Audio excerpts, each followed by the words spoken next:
we doing out there? Let's get it going on. Okay, the socials look good. So, up, IG. Yes, indeed. IG is where it needs to be. Okay, let's get Facebook going on. NFL draft in busy night. Yes, we got the watch party on Facebook. Check in with us. Check in with SandCity Sports. Facebook is where it needs to be. Okay, let's get it. Let's get it. Yes, yes. Twitter. There's a lot going on Twitter right now. We have a lot to get into.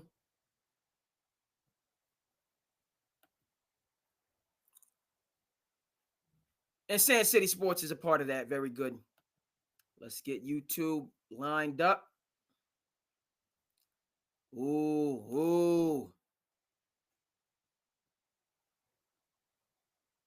It's a busy night. Yes. We got Nightcap going on. Knicks Fan TV is in the building. NFL Draft is going on. It's a beautiful thing right now. Let's get Twitch in order. Let's make sure Twitch is on point. Twitch is where it needs to be. I had a clip. We got a lot to get to tonight, folks. A lot to get to. But I had a clip. But I got it via Facebook. So I'm not sure. I'm not going to be able to bounce back, But it was from the game and community. But let's get into it. Welcome to SandCity Sports, my people, to the business. Oh yes, you see, I'm rocking. Hey, shout out to ASU. Shout out to the Sun Devils. Okay, I got my ASU gear going on right now.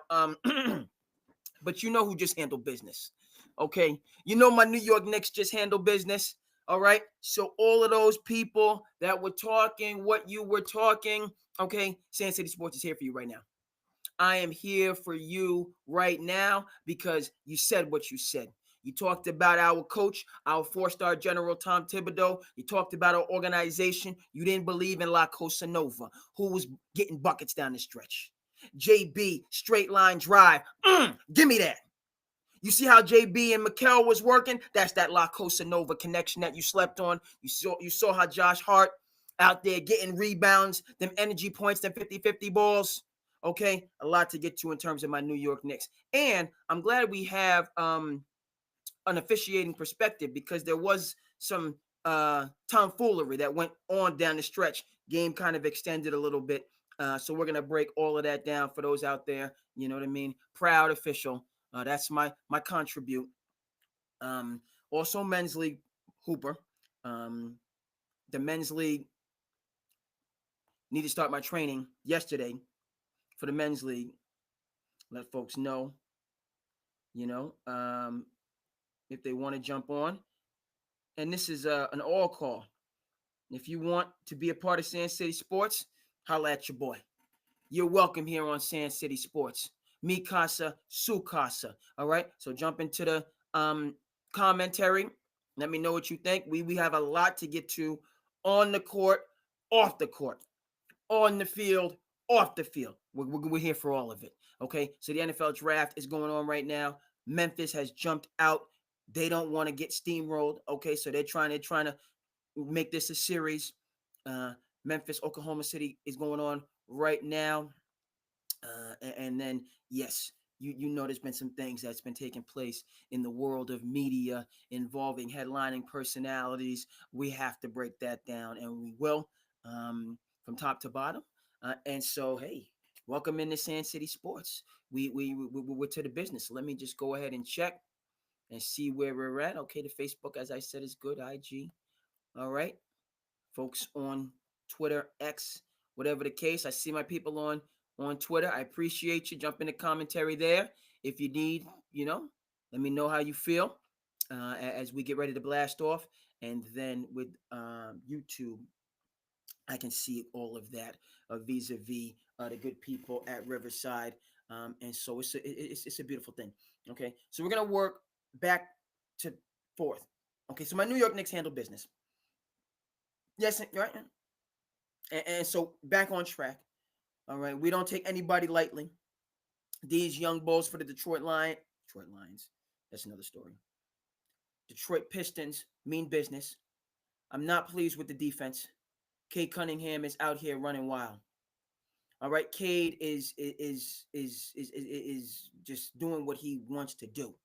All right, and I'm not pleased with that. Jalen Duren, another young bull, is out there doing what he wants to do. Not 100% pleased with that. Um, yeah, and we have to get that in order. We have to straighten out our defense. Nonetheless, Knicks went to work to end the second quarter, built up a 13-point lead, which the Detroit Pistons got up and out of there early in the third quarter, and then it's just nip and tuck all the way down the stretch. I like the fact that my New York Knicks maintained the lead.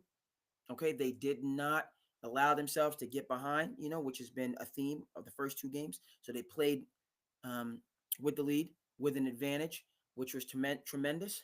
Um, and then just some timely buckets, right? Detroit came out and made the move to begin the third quarter. Knicks had two big buckets. Josh Hart, the putback, okay. Deuce McBride, the out of bounds play, all right, to end the third quarter to keep that cushion. You need those um, turnaround buckets, those swing points, if you will, right? Right. You can talk about that bucket to end. You go up two. You could have went down two. That 3-pointer by Deuce late in the clock, just to kind of allow you to just keep that advantage. Um, as we've got the NFL draft that's going on, and quite a bit to discuss there. Mostly chalk at the top of the board, and now we're getting into the nitty gritty. Um, NFL draft is just a beautiful thing. The full circle moments are tremendous. As far as I love when you get a chance to see all that goes into being on that level. We're seeing the families, we're seeing the college coaches, the high school coaches, the youth coaches. So these type of things, you drafted into the NFL or the NBA or what, these watershed moments. If you are able to have a successful career and be awarded, if you're able to go on and make it to the Hall of Fame, these junctures in the journey is special. I love folks wearing, their finery. They you know, this is important. It's a moment, but it also goes to the point that at any time you achieve something, right, you have that, but then there's also another whole journey that you have opened up for yourself. It goes on and on, right? That is what draft night shows. You've made it to a pivotal point, and it is time to have that moment to celebrate, to be congratulated, to have that. Really, I think a lot of it is just with your circle, your group that was there, because you don't do it alone. What's the African proverb? You want to go fast, go alone. You want to go far, you got to go together. Okay. So NFL draft, these moments are times when people can, appreciate it, can give thanks, and then you have to take a deep breath, right? Right, because you have a whole nother journey that you are embarking on. So that is wonderful. I'm going to dive into that. Okay, so specific, my New York Knicks handle business. I'm looking for the naysayers. All right, the Tom Thibodeau, um, lack of a better word, voted the, coach that most people in the NBA would not want to play for. It just goes on and on and on. Where you at now? All right, so please, I want all of that commentary, because went on the road into enemy territory and played their best game of the series. So please, let's go back and forth. But specific to the end of the game, from an officiating standpoint, we have to um, take a look. First of all, the Knicks just kept giving up rhythm 3-pointers to make it a one possession game. Speaking of Tom Thibodeau, defensive-minded coach. That's ridiculous. Knicks, are you going to defend the three-point line? Are we going to put a hand up? Are we going to contest? Have we forgotten basic principles? So just to put them, that's one of these where they could have let this game slip through their fingers with all of those empty possessions on the defensive end, which a Tom Thibodeau team is supposed to be known for, which a Mikal Bridges, runner-up for the Defensive Player of the Year award, an OG Anunoby, the last OG, a Josh Hart. All right, those three. Okay, Lions on the prowl. Shouldn't have, our wing defenders shouldn't be allowing for this. I'm not looking for Karl-Anthony Towns to be a stopper. I'm not looking for Jalen Brunson to be a stopper. But doggone it, we have 3 junkyard dogs in the starting lineup that are giving up all of these rhythm three-pointers. Don't even get me started on what, we're not even going to look past Detroit and into the Celtics in terms of how you can get run out of the gym, allowing rhythm three-pointers. So that has to be spoken. Put a hand up. All right, you play for the Knicks. You know what I mean? We got Mark Jackson, okay? Hand down. You know what time it is. Put a hand up. But specific to the end of the game, folks, what happened from an officiating standpoint. So first of all, the 0.5 seconds. I always love these junctures when, we have to have this conversation because, now we get a chance to do a little throwback, and we're going to have to get this for you on the screen. Got a number of things in a number of different places a number of tabs open, but it is what it is. You know what I mean? SandCity Sports, we're here for all of it. So let's just get things moved around where they need to be moved around for the DJ crown. A couple things about to be X'd out. And we're going to talk a little bit of basketball history with the 0.5 seconds. Yeah. Let's get some video action.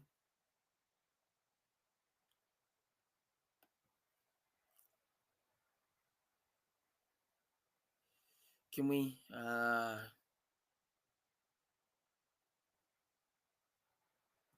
yes, we're going to get it for you.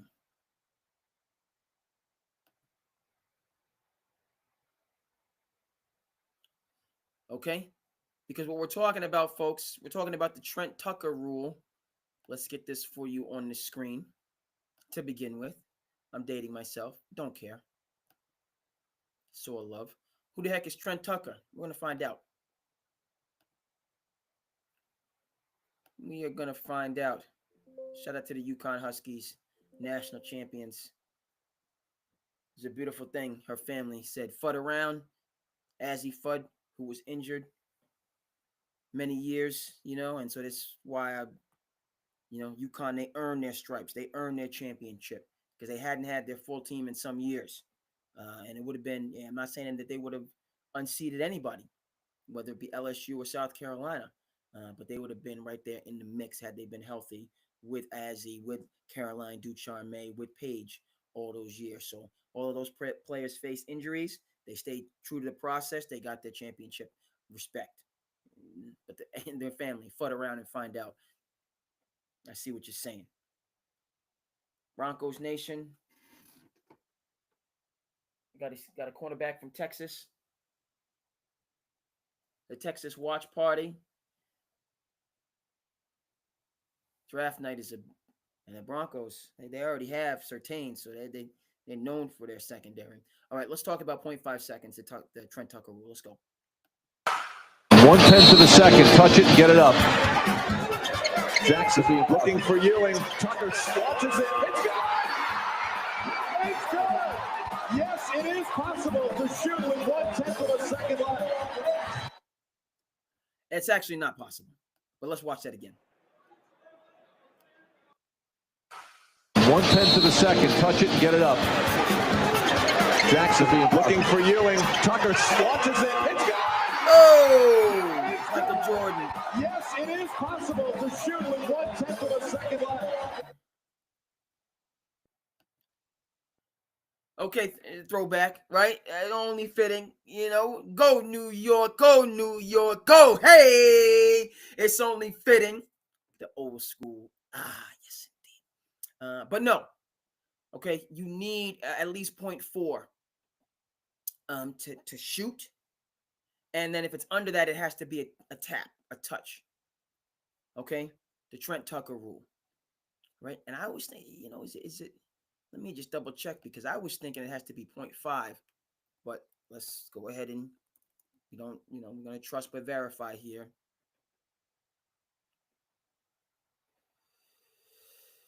Yes, it's 0.3. You cannot catch and shoot with 0.3. It has to be a tap.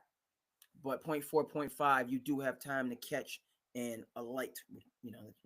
Officiating term, we say alight. Airborne shooter. You can get that shot up there. Okay. Now, so specific to the end of the Knicks Pistons game, somebody at the table, right? Because it's an officiating crew. We got the 3 on the court for the NBA games. Then there's an alternative that's there in case anybody gets injured. And then you have your officiating crew at the table, your scorekeeper, timer, so on and forth. One of those individuals needs some talking to, at least, right?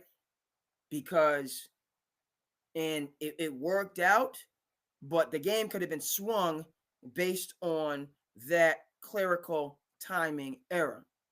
It was egregious, and it was serious, right? Because the Knicks are missing on purpose in order not to have another possession. And because of that clerical error, the Detroit Pistons got another possession. Now, shout out to the referees who were able to manage it. We're going to get into the breakdown here. But it could have been a situation whereas the Detroit Pistons got the ball at, over, the division line. Because in the NBA, you can advance it. And much different conversation. Now you got 0.5 seconds. You're only down 2 because the Knicks intentionally missed. If they had known Detroit was going to be given the ball with a chance to tie it, then he would have made the free throw to go up 3 to make you take a 3. But, if Murphy's Law had been in effect, whatever can go wrong will go wrong. Fortunately, the referees managed the situation. But if Murphy's Law was in effect, Detroit Pistons would have got the ball half court, passed it. The Knicks had already given up 2, 3, 4 3-pointers, so that was nothing new. Let Hardaway get a look. Let Beasley get a look. Let Cade get a look. Everybody was getting looks for Detroit. Knicks didn't want to play no kind of defense. As if Tom Thibodeau's not the coach. As if we don't know how to defend a 3-point line. My men's league play. Now, I speak about because then when it comes to my men's league, hey, I'm take it seriously, even though there's a lot of talk. Because if I took it seriously, I would be out there running around and moving like I need to, which I have not been. All right, Steelers taking Derek Harmon with this pick. Steelers going for that defense. Defensive tackle. I just love it. It's just a beautiful thing. NFL, a beautiful thing to see. The excitement, and right? I'm here for it. Back to the Knicks and the Pistons. Okay? So we understand. 0.4, you can catch and shoot. Score table in a pivotal moment. Like, what do you, this is elementary. It's so basic. You're at an NBA score table. You're making money to do this. You obviously understand these things. This is something you would expect in a grassroots game, AAU game, youth game. The table, they're just there to see their, kid or family member. They're not immersed in this. They're doing the best that we can get through this game. Okay. And I've learned actually over the years in officiating, I came in, with a more rigid perspective. You have to work with everybody, and you want to do things one way, but you have to allow for things to be fun and enjoyable. And fortunately, brother officials and older officials were able to kind of talk to me as I was coming up through the ranks to, because when you start off, I was very much letter of the law, and then veteran officials helping me mentor, I now understand the spirit of the law is what we're striving for. Okay, the letter of the law is important, and you have to have that. And we're talking about the letter of the law right now, but it's also ultimately you want the spirit of the law, which the referees, again, in managing the situation did. We're talking about, because they did not allow Detroit to advance the ball, which would have been a double advantage, which is just insane. So they took the ball out. Basically they had to go to the length of the court, which is well done. Okay, so this is like a Bill Buckner type of an error. Like, every table knows the clock does not start until it's touched. So,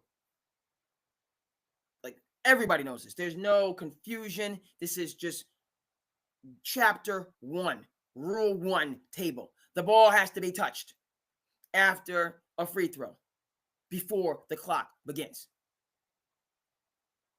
NBA, a little bit different, than college or youth, that after the made basket, that clock stops. So you can't just let the clock will stop and then you have to, right, which I think is a good rule.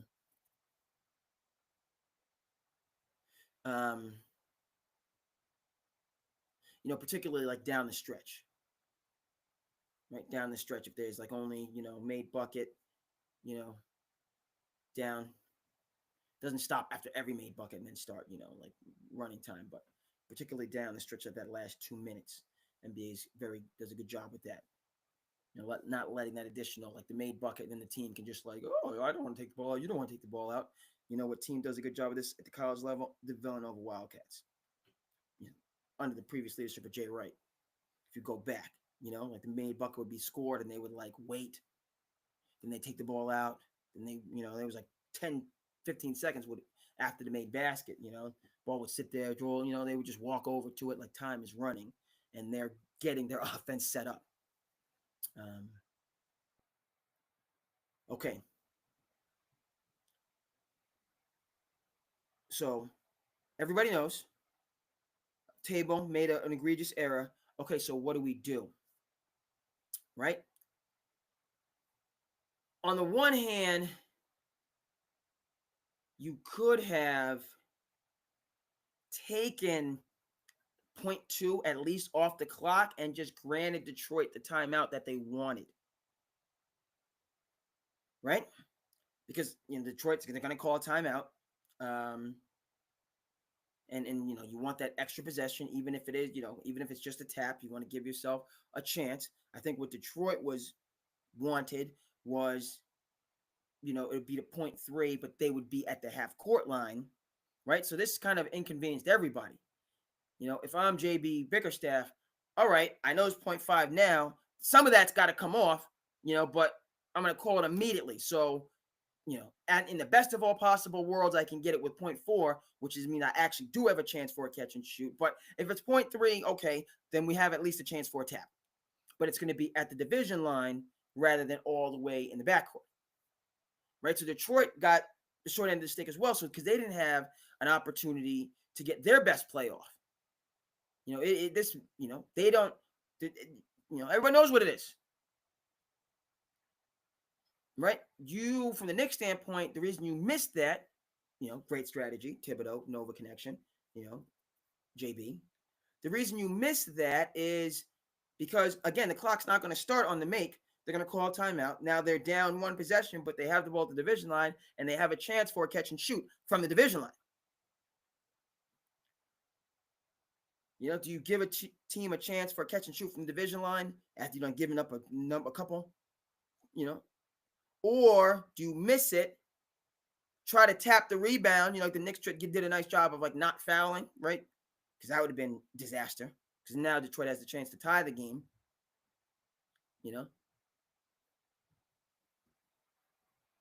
But they get the rebound. There's like 0.2, and then now they have to go for, they can't. It's just, it has to. So they can only tie the game, but it's a much harder to get a tap and an out of bounds is a much harder thing to do than to try to scheme up a look from 3 with 0.5. So that was how that, both teams were inconvenienced. Okay. So thought it was handled, thought it was managed. And then again, Jalen Duren just throws it out of bounds, right? And what you saw, the out of bounds is where the ball was last touched. That's where we come back in for the inbound. So if nobody touches it, place where his last touches were where the spot where it was thrown. Excuse me. Okay, so again they have 0.5. I mean, they could have gotten just a running three from wherever.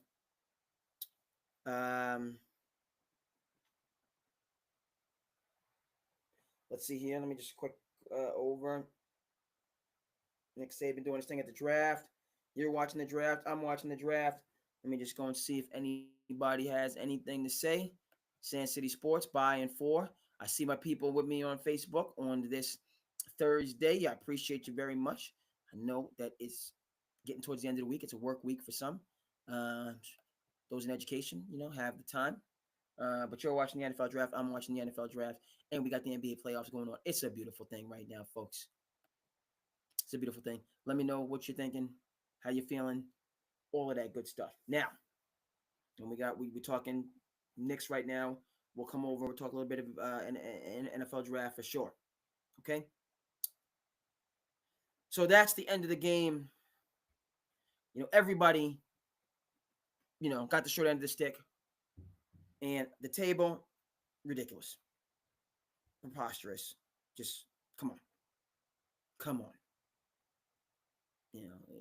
Just dragging things out. NBA, they're happy with the TV money and all the rest of that stuff, but that's outlandish. Okay, clock starts when it's touched. Everybody knows this. Detroit goes ahead and touches it. They call the timeout. There's 0.3, maybe 0.4, probably 0.3. Okay, they advance it to the division line. Then they have to, at best get a catch and shoot to maybe win. More probable, just throw it towards the rim, get it tapped, see what you can do. Neither of those things happen. Threw it out of bounds. Knicks got it back, and it's in the books. Okay, so before we move over to the NFL draft, number of things to look into there. Let's just keep it a buck, folks. Let's just keep it a buck. We're gonna come back. We'll go New York, go New York, go. We're keeping it a buck. Okay, my New York Knicks played the best game of the series when that game was needed. All right. How this playoffs has started. Myself, Knicks Nation, Knicks Fan TV, CP the franchise, concerning in a number of different capacities. And today, we saw a lot of those things alleviated. We had a balanced offense. We had Kathmandu, Crooklyn Clan, Timberland. The man Karl Anthony Towns was out there, right? Putting on for Don Bosco, Pride in New Jersey. You know what I'm saying? Catman was doing his thing. Okay, Mikal Bridges getting involved, the Nova connection, those guys working together, Bridges, Brunson, B&B Enterprises, shout out to The Wire. Okay, and making it happen, folks. All right. Josh Hart, the others.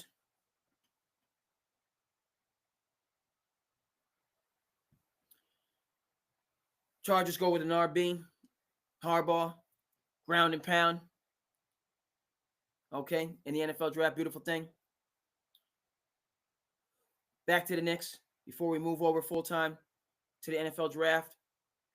This was their best game. It was a complete game. All right, guys getting involved. Getting into the flow. Guys playing above their level on the road, which you need.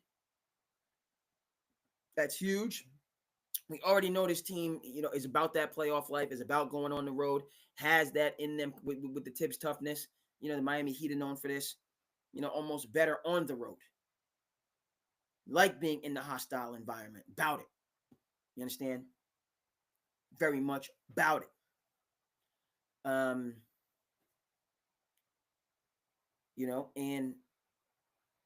I'm happy. But now let's level set. Okay, this doesn't all of a sudden make them championship favorites, contenders. Right, the top of the league, it remains the top of the league. OKC is OKC. Boston is Boston. The Cleveland Cavaliers, Cleveland Cavaliers. So the Knicks have a very long way to go. But they're coming into form, which you would expect from this team with the moves that were made and what they have, which is an extremely talented and together roster. Okay, now for me, I'm not pleased defensively. I'm not pleased. And Cade Cunningham, young bull, he's a problem. But Mikal Bridges, where are you at? I need more from Mikal on the defensive end of the ball, causing havoc. The same havoc that these Thompson twins are and yes, speaking of, Jimmy Butler, let's get back healthy. Rockets handle business, but that was not strength versus strength. So we need JB back. We need Jimmy Butler back, okay, into the mix. And I like that. I want to see strength versus strength. I don't want these, I want everybody out there getting it done. Okay. My Knicks, OG and Bridges need to impact the game more defensively. They need to start shutting people down. And if we're not seeing it against the Pistons, excuse me, that's a problem because you're going up in levels. Obviously, JT and JB, Holiday, White, Porzingis. You saw the toughness he exhibited yesterday when he got bowled for no good reason, right? Our wing defenders. If you're just out there trading buckets, it's not going to get it done. All right, Cat is doing more, frankly, because the Knicks are going small, essentially, putting Cat at the 5 when he could easily play the 4. And I liked how we had some double big lineups tonight. But that's not Cat's pedigree to be the defensive stopper. That's Mitchell Robinson's pedigree. That's not J.B. Brunson's pedigree to be the lockdown defender. He's never been that. So Bridges, OG, and Hart, y'all need to be out there causing some havoc. We see it from Hart a lot with just the 50-50 balls, rebounding out of position. Great. But I need more from Bridges and OG. And specifically Bridges. The last OG, we know his he can defend, he's physical, but his body, you got to be careful with OG because he has an injury history. Whereas Mikal is coming from that David Goggins, he's cut from that different cloth. By the way, I saw some footage of David Goggins training with Al Desanya. My bad, I mispronounced it. I'm sorry. Al Desanya. I'm sorry. Apologizing in advance. Internet connection. Let's get it. Let's okay. We back full. SandCity Sports. We in the building. Thank you so much. That bill's been paid. Comcast, you know what time it is. Comcast, you got your money. Come on now. Whatever you go by, Comcast, you got paid. Please. Comcast ain't playing with you, man. They give you that. They give you the warning. They give you the next warning, and then clink, clink. Okay, you in. It's amazing how, I'm supposed to be, I'm a history person. Love history, the reading, but as soon as that Wi-Fi goes, you want to talk about aggravation, talk about temper and tantrums and anger. As soon as the Wi-Fi, kidding me? Which is not good because, it's like we didn't grow up in this internet world of, we grew up, what's good, what's cracking. Right? We're gonna meet by the flagpole, we gonna ride our bike, we grew up in that good time. You call it, But as soon as the internet run low,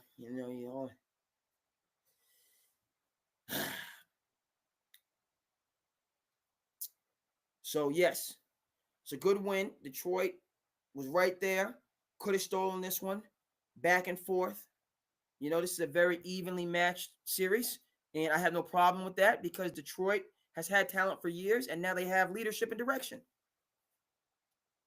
It's a beautiful thing seeing Lambeau Field and all the people that's out there for the draft. Historic, iconic NFL organization, mom and pop NFL team. People in Green Bay own the team. Excuse me. So that's where it's at with the Knicks. Okay. A good win, a good effort. But in terms of, the reason that this, the championship aspirations, okay, JB, OG, and really more so JB and Hart are the ones that I'm looking for to be my, what do they call the Romans? The Praetorian Guard, right? Praetorian Guard, your Marines, your ones that's just out there, walking point. Okay. the ones that is right, the history people out there, you know, in the ancient times, the general would not be in the back of the line, be in the front of the line, leading the charge. Okay, I need MB. I need Mikal Bridges to step it up defensively. I need him to step it up defensively, period, point. You know, people, and these two, people doubting his defensive prowess, which is mind-boggling to me. Not only does he have the Villanova, stamp of approval, but people, if it was Marcus Smart, Marcus Smart, but that could have been, should have been, would have been. I got no problem with Marcus Smart getting a Defensive Player of the Year. But Mikal Bridges was right there. Josh Hart's a little bit different because he's undersized. He's playing really out of position at the 4.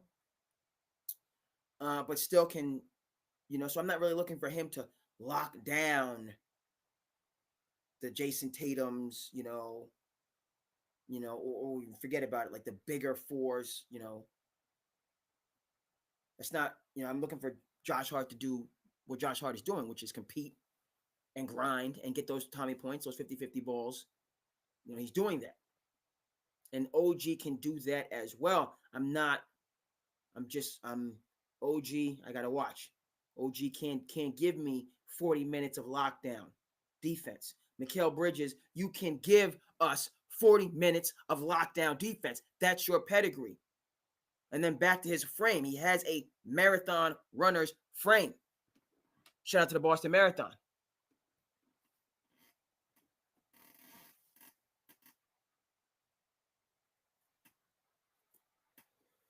Okay, that's what we need.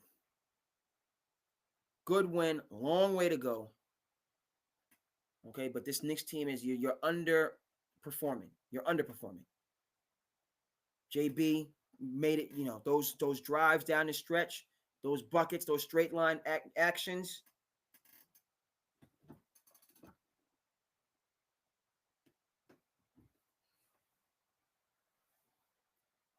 That's what's up.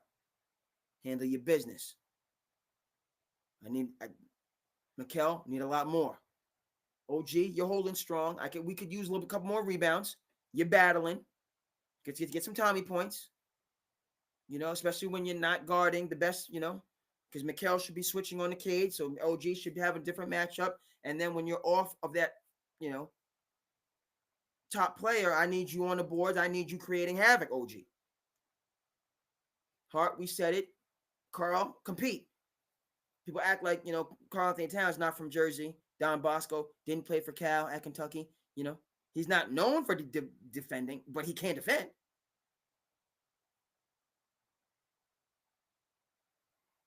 Most certainly defend. Okay, we got to step it up. Good win, long ways to go.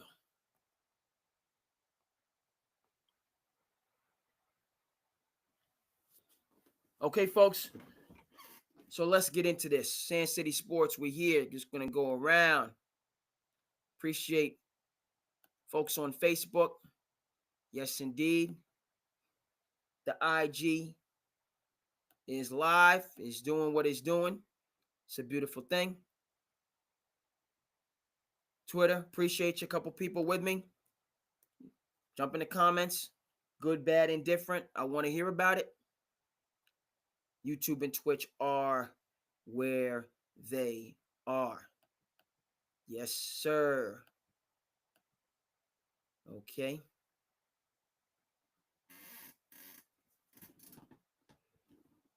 Okay, we're going to take a look at this NFL draft, folks. We had chalk. We had chalk to start.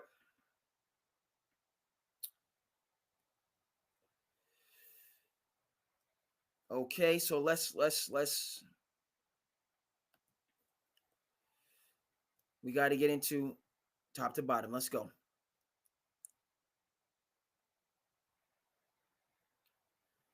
Matt Golden off the board. Okay.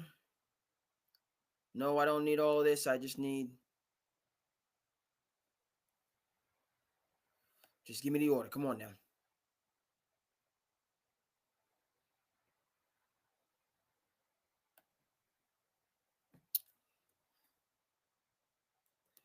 All right, all right.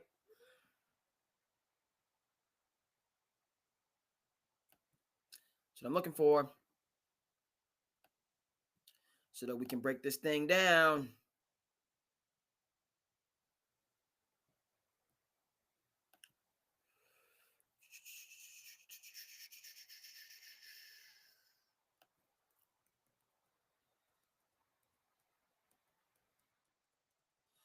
Yes, indeed. So we're Green Bay Packers pick 23.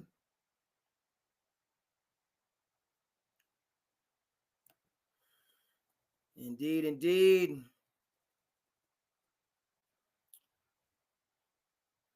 All right, folks. Couple things. Travis Hunter is the best player in this draft. Football people correct me. He's the best player in this draft. So Tennessee took Cam Ward. All right. You take a quarterback. You need to take a quarterback. You have Will Levis, but this guy's going to be your quarterback in the future. And, I didn't love that pick, frankly. It's the odds-on pick. If I'm Tennessee, correct me if I'm wrong, take Travis Hunter. You have Will Levis, and then just continue to build your roster and be around for quarterbacks next year. Cam Ward, my thing with Cam, what is his NFL comparison? Let me try to Google this up, please.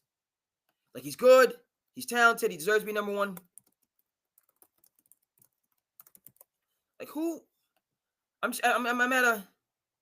He's compared to Sam Darnold and Jordan Love.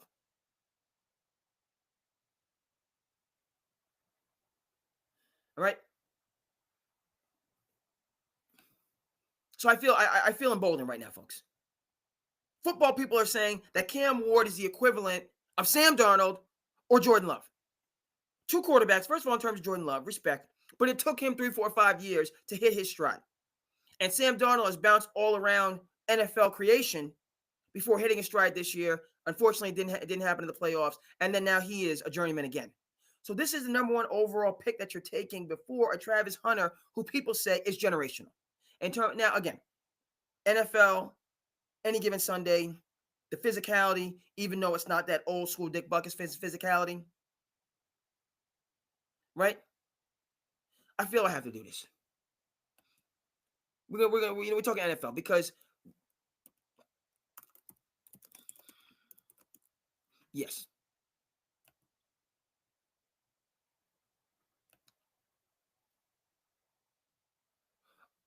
Yes.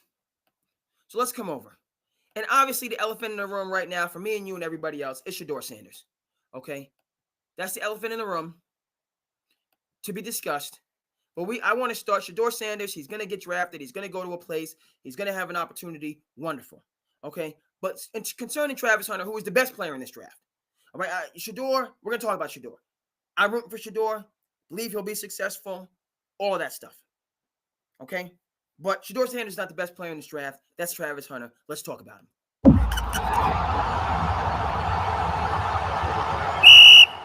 Because this is what it comes down for me with Travis Hunter. Right? Legend right here. All right?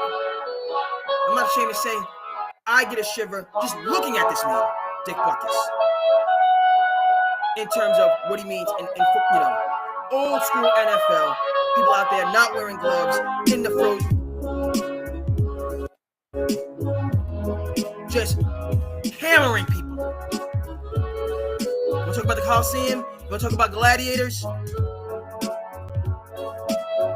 Now back to Travis Hunter, folks. All right? This is not the same NFL in any way, shape, or form. When it comes down off of this music, it's decent. It's not great. It's good. It's good. It's not great. Okay? But with Travis Hunter,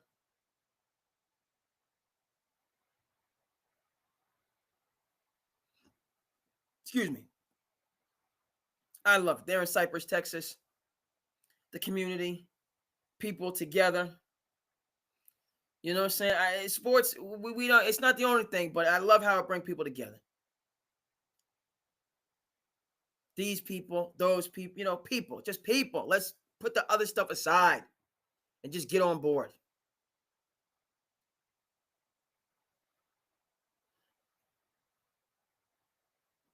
Who knew Dick Buckus returned punts?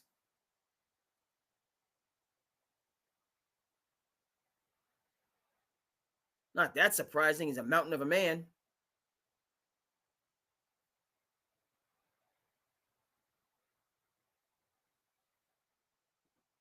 Okay.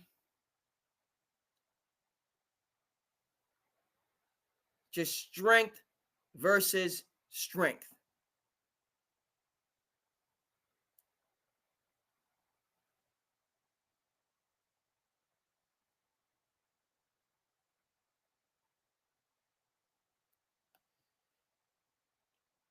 I get tired just watching some of these. Let's.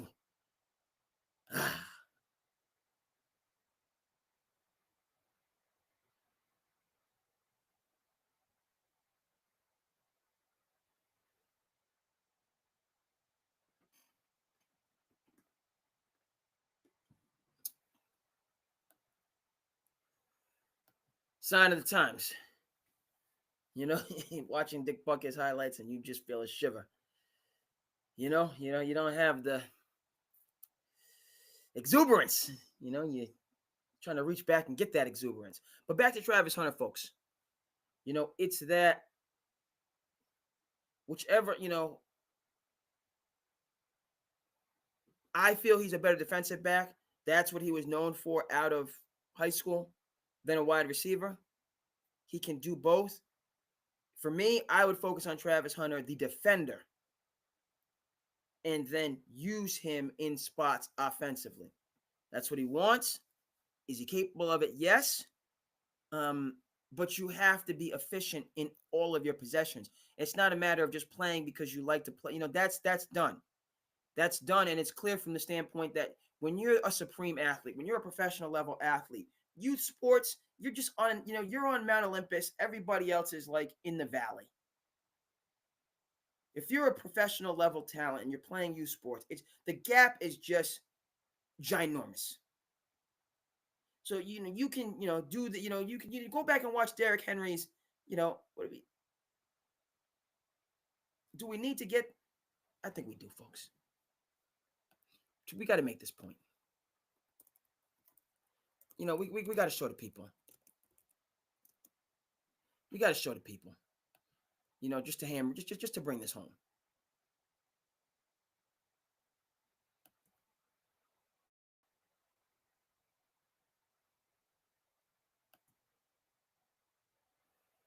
No, there's too much talking there.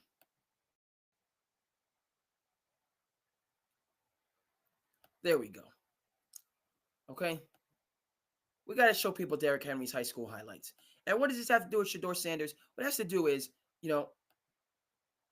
it's within the realm of possibility. Let's see what type of music we got going on here. I like this. Let's get it.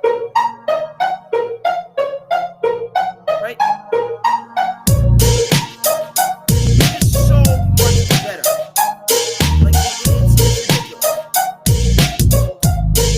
Never mind when you're playing high level. A lot of these guys are from, football factory state in the South. Everybody's good. You are just so much better than everybody else. That, you know what I mean? It's superhuman. You can play offense, you can play defense, you can play special teams. And if, coach, I'm trying, So at this level, sure. Travis Hunter, you proved that it can be done at the college level effectively. Sure. But it's no stretch of the imagination to say no in the NFL. Just no. There's not that gargantuan gap. And actually, it's just even. Or you're at a talent disadvantage.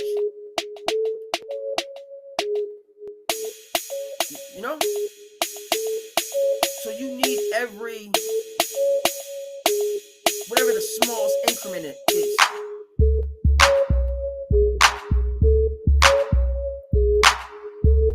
So Travis Hunter, best player in this draft, going to the Browns. I love it. That's an organization that needs some positive energy, which he's going to bring, that needs enthusiasm.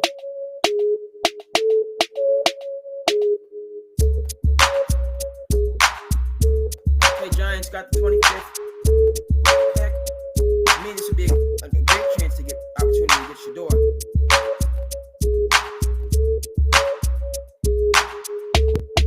Jackson's got a second rounder. Okay, they gave up some and a third rounder. So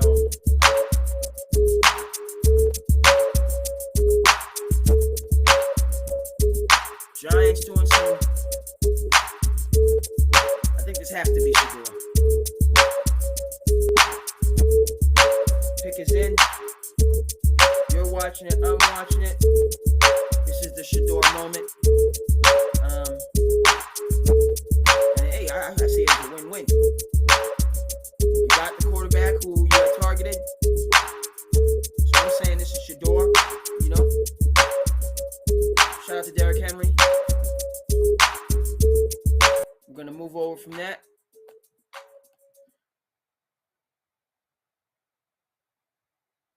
Go ahead.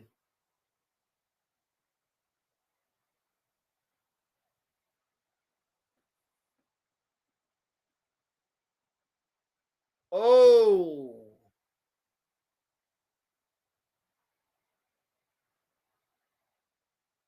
Oh.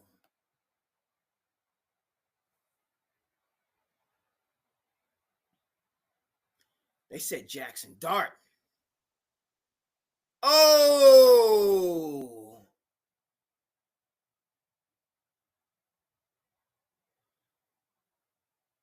Jackson looks like he has a twin brother.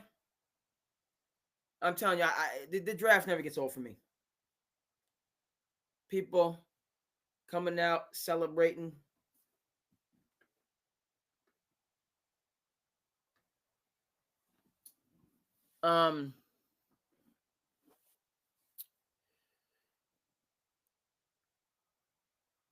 So, yeah. Hey. Woo! People, let me know what you think. I'm gonna keep it a buck right now. You know, I don't have a problem with this pick. You know, okay. Let's okay. So Jackson Dart going to the Giants. It's a good situation.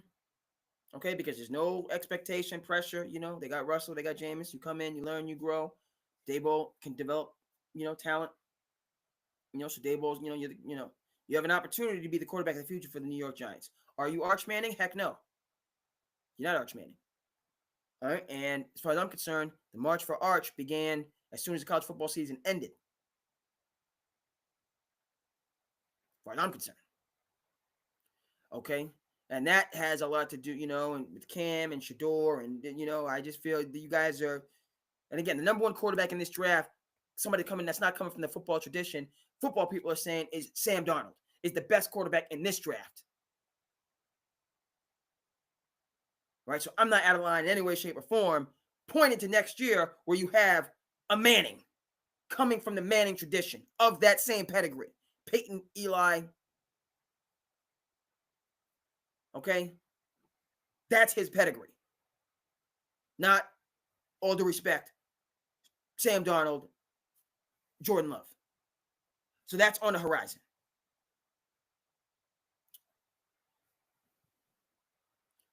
So Dart, not as familiar with you.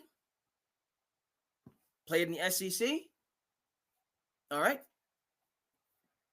You understand what, NFL level talent competition, all the rest of that stuff.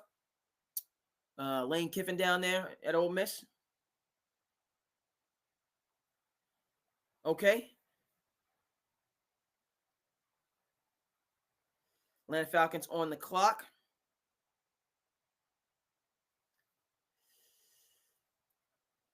All right. So happy for Jackson Dart. Good. Now, to what is on everybody's mind, if not the tip of their tongue, which is Shedeur Sanders. Falcons, no, makes no sense because you have your quarterback of the future, Michael Penix. And so I have Shedeur going in the second round now. All right, maybe I'm wrong. Well, it's going on right now. You're seeing it. I'm saying it makes no sense for the Falcons to take Shedeur when you have, why would I take a quarterback that's never? Why would I draft a backup quarterback in the first round? No. All right, it's about weapons for Penix and filling out this roster. The pick is in, so we see. Okay, if I'm wrong, I'm wrong. I don't think I'm wrong. The GM already, you already drafted a quarterback when you had a starting quarterback. So I don't see him drafting another starting quarterback to replace the starting quarterback he drafted last year to be the quarterback of the future.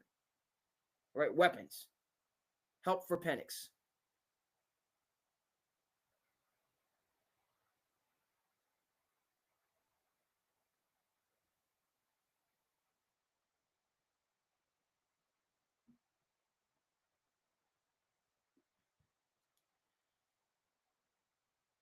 Falcon faithful are happy. They got an edge. Add to their defense. Okay, and the beat goes on. All right.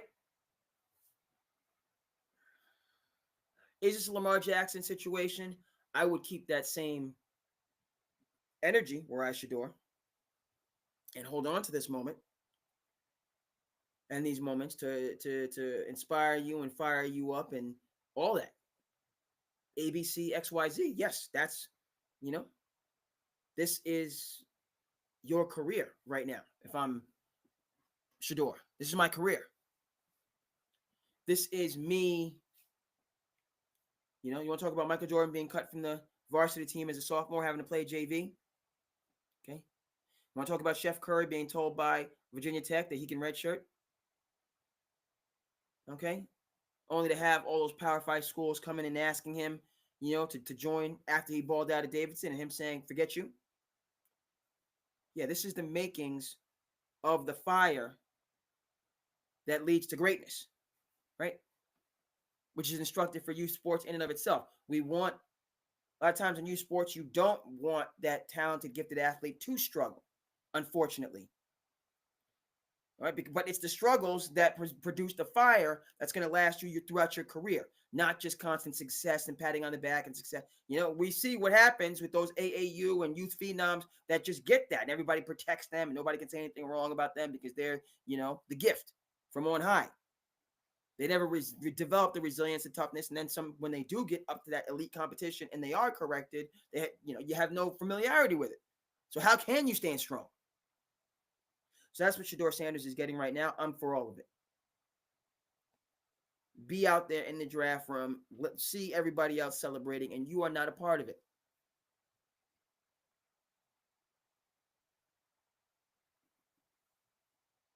All the cameras are on you.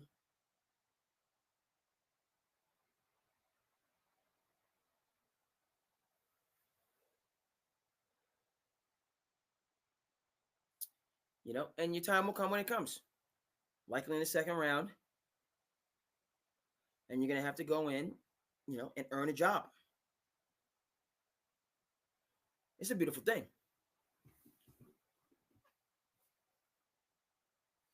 All of, the speculation and undercover stuff about, he's confident and, all of that stuff. Secondary. Shedeur Sanders, you're going to a team that has an established quarterback, and you're coming in first year to learn and then showing what you got. Can you, and which is, since when is that a bad thing? You hear people talk. Had Tom Brady been the guy from day one, would he be the greatest football player of all time? Charlie Weiss? Josh McDaniels? Had it been on Tom Brady's shoulders and he wasn't just a guy, on a roster that had a Pro Bowl level quarterback in Drew Bledsoe, understanding what it is to prepare in anonymity and work and grind and make yourself subservient to the Patriots way just because that's the right way of doing things, without all the glitz and the glam and all the rest of that stuff, just being appreciative for the good meal you got for breakfast, for the good meal you got for lunch, for the good meal you got for dinner, being in this training facility with all of these trainers and, just trusting the process, step by step by step by step, day by day, week by week, month by month. That's the foundation for the greatest football player, arguably, of all time. That first year. People doubting him, people yelling at him, right? We lose this. I don't know. We just lose it. Call it social media, call it commercialization, call it I this, I that, I the third, me, right? In terms of some of the issues we go through, anxiety, depression, uncertainty, right? Because we all believe we have that right to happiness, that American dream. Apparently, everybody is living that 24/7, 365 from what we see. So we think we deserve a part of it. Then we don't experience it, and we feel down, sad, angry, afraid, right? But the bottom line is, all of those challenging, difficult feelings and situations, that's what creates the hard, ironclad, bedrock foundation, okay, for development, for progress, for success, maintained over time, leading to, dare I say, greatness. So Shedeur, honestly, this is a gift right now. Challenging as it is in the moment, all the cameras are on you, the whispers, the jeers, people saying this, people saying that, the third. Excuse me. So right now,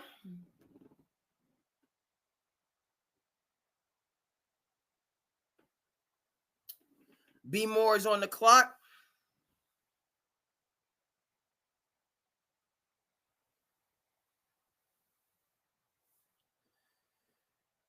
And we'll see what it is. Shout out to Roger Goodell. Shout out to the NFL draft that took place during the pandemic. That was awesome. Goodell in the studio, kicking up his feet.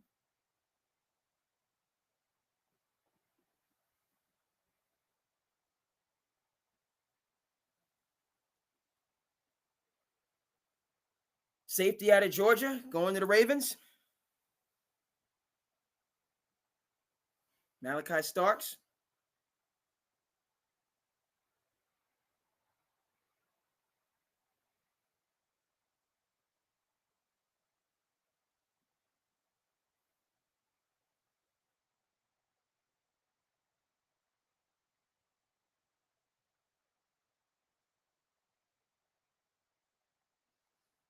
There it is.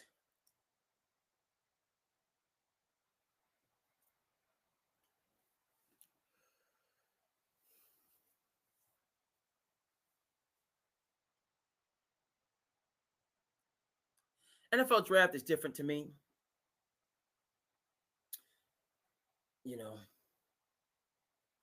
No one and dones to get to the NFL draft.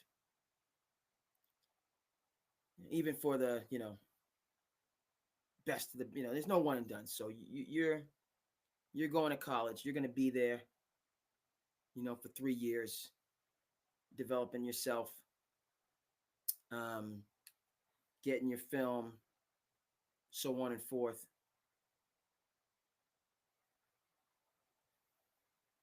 And then, it's just you see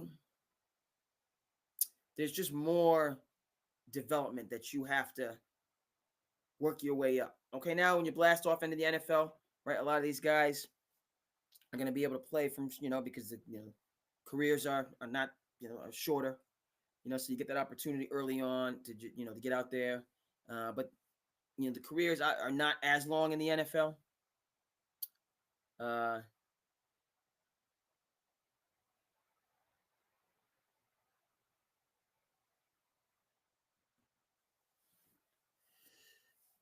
So in NFL draft, it's different. It's a different thing, and I'm here for it. Ravens folks are happy. It's crazy to me how big these drafts have become over the years. Rise of fantasy sports, the knowledge that people have of sports, just kind of understanding that the future, is here, is today, in terms of developing and getting these pieces that we can build into the roster that can go out and compete for a championship.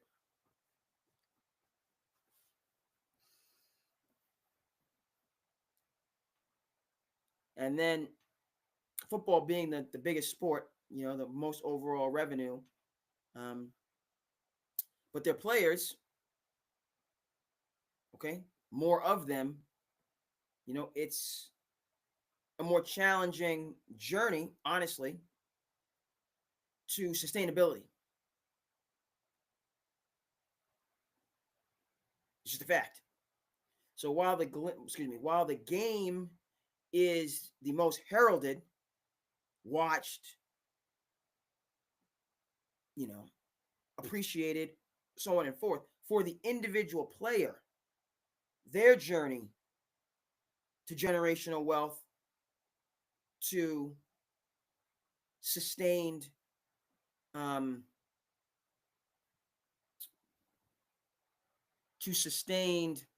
success, right, in American life, is the hardest. Talked about the statistics, again, coming from the basketball tradition, right? NBA, longer careers, less physicality by many miles, but still 6 or 7 out of 10 are in financial distress 5 years after retirement.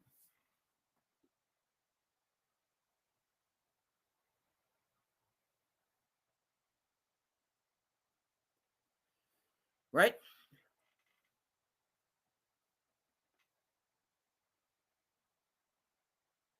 And so that's the NBA. NFL number is the same, higher, in terms of the sustained success. And so that kind of goes to this draft. You had to fight, struggle to get here. You're in the NFL, that elite society. Only so many people that are going to be professional athletes, only so many people that can play that professional sport, right? And then just, if you are, like, we know this in New England. If you are a winning NFL team, a Super Bowl level NFL team, never have to pay for breakfast, never have to buy your own drinks.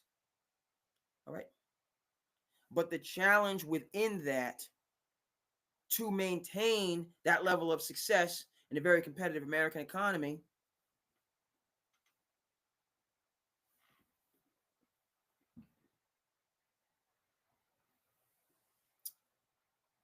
Lions going defense, Coach Campbell.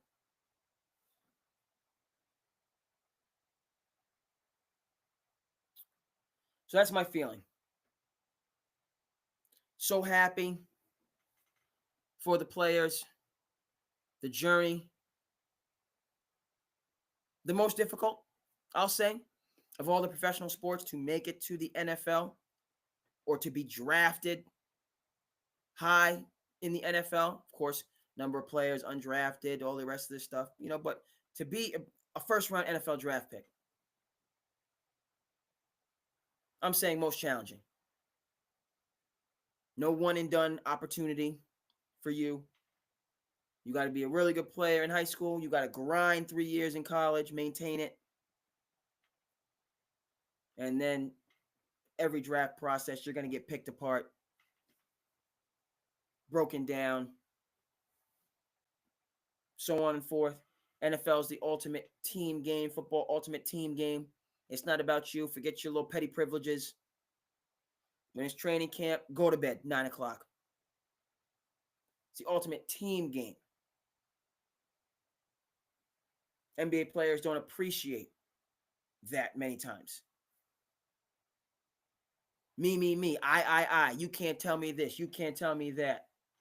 This, NBA championship level coaches all of a sudden don't know how to lead. Recycling through championship level coaches year after year after year. Preposterous. Because it's all about me. And I didn't get my mochaccino latte when I needed to, so I'm not coming out of my room. Because I ordered a mochaccino and you gave me cookies and cream or whatever. I'm not coming out of my room. Somebody said a mean word to me, hurt my feelings, so we can't practice today. It's nonsense that we get in the NBA. NFL, you're going to do your job. You're going to be in the film room.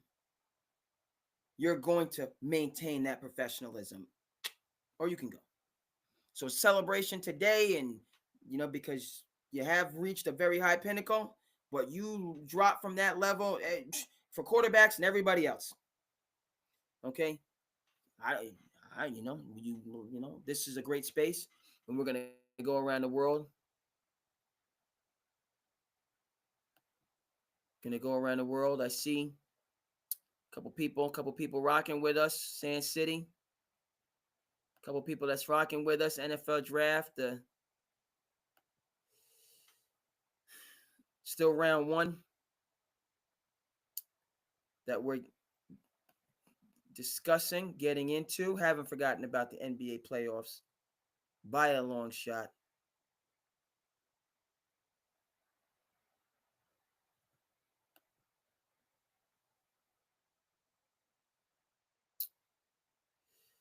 Memphis.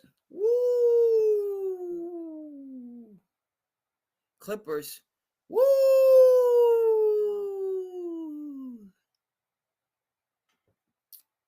So, folks, we're going to stay with the NFL draft, of course. But as the first round winds down, we got NBA. We got some NBA action to get to because Memphis is making a statement. It's not just that you lose, it's how you lose. They're putting it on Oklahoma City. And the same thing with the Clippers in Denver. It's halftime. It's a tale of two halves. So I'm locked in more so with the Clippers in Denver, which is I see that, Memphis respectfully, but yeah. Okay, Ja goes down. Thoughts with Ja. And we will discuss. We had a serious incident,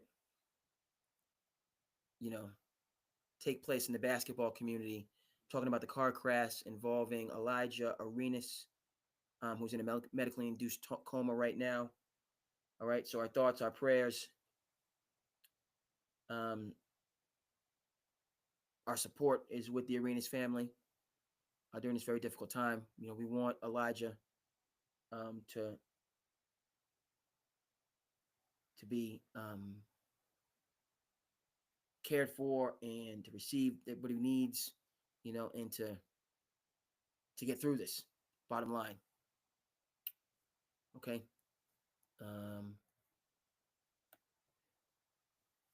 So just get that, Elijah Arenas, promising young man as well as a prospect. Okay. Obviously, he's Gilbert Arenas' son, but just himself, been very impressed in the what I've seen of him, and he's obviously extremely talented, but has a maturity about him, and that I was impressed by. And so, thoughts and prayers and support for the Arenas family right now. Okay, so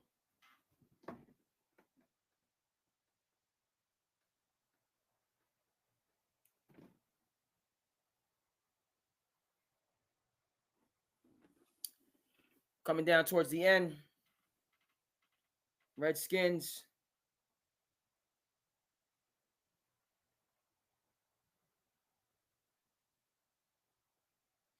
Fans seem to be pleased.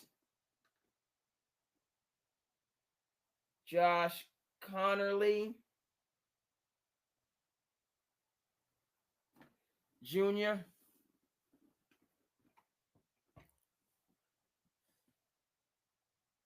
He's out of Washington State, and he's headed to the capital, headed to the nation capital to play for the Commanders. It's a beautiful thing. Looking forward to that.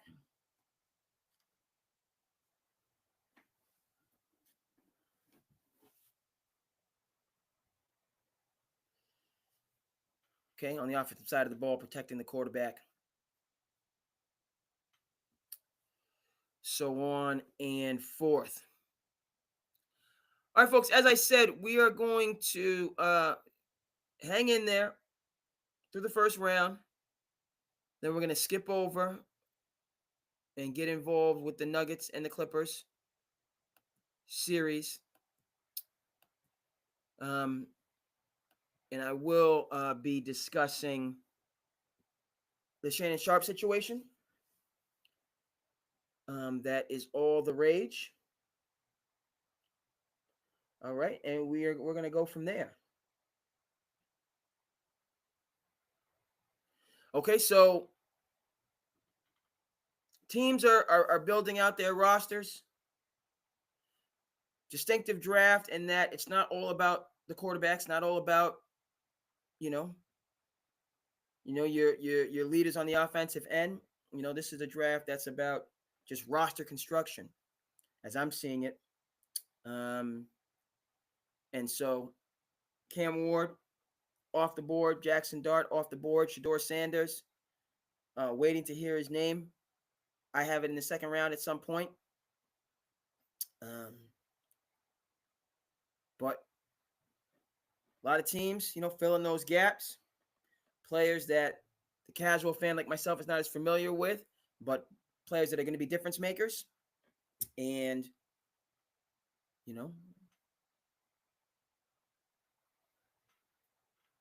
this is for me, Travis Hunter.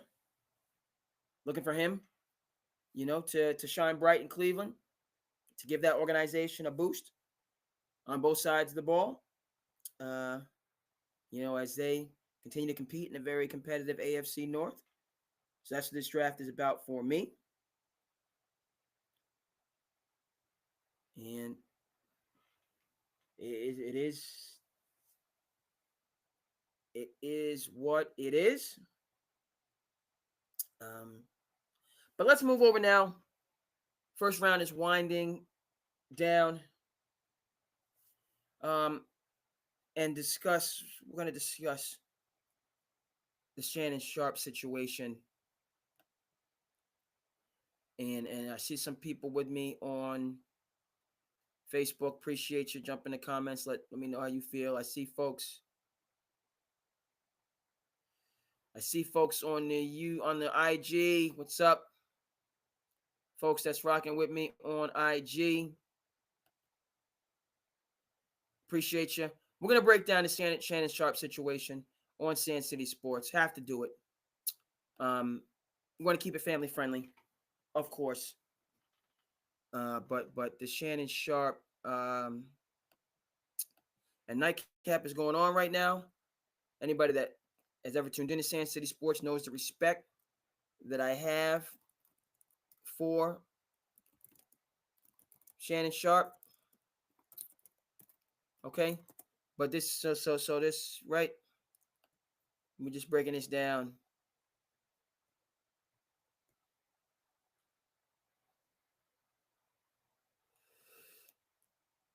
and we're going to get into it.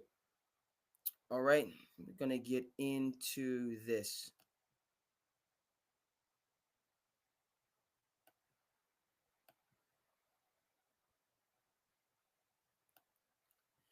And people feel free. No, thank you.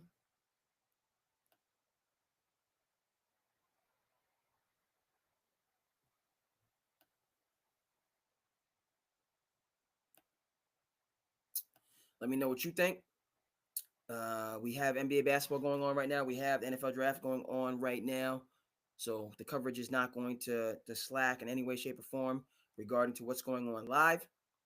But we have to talk about what is going on in the world of sports. And you cannot do that without discussing the situation involving Shannon Sharpe. And so that's what's going on right now in SandCity Sports.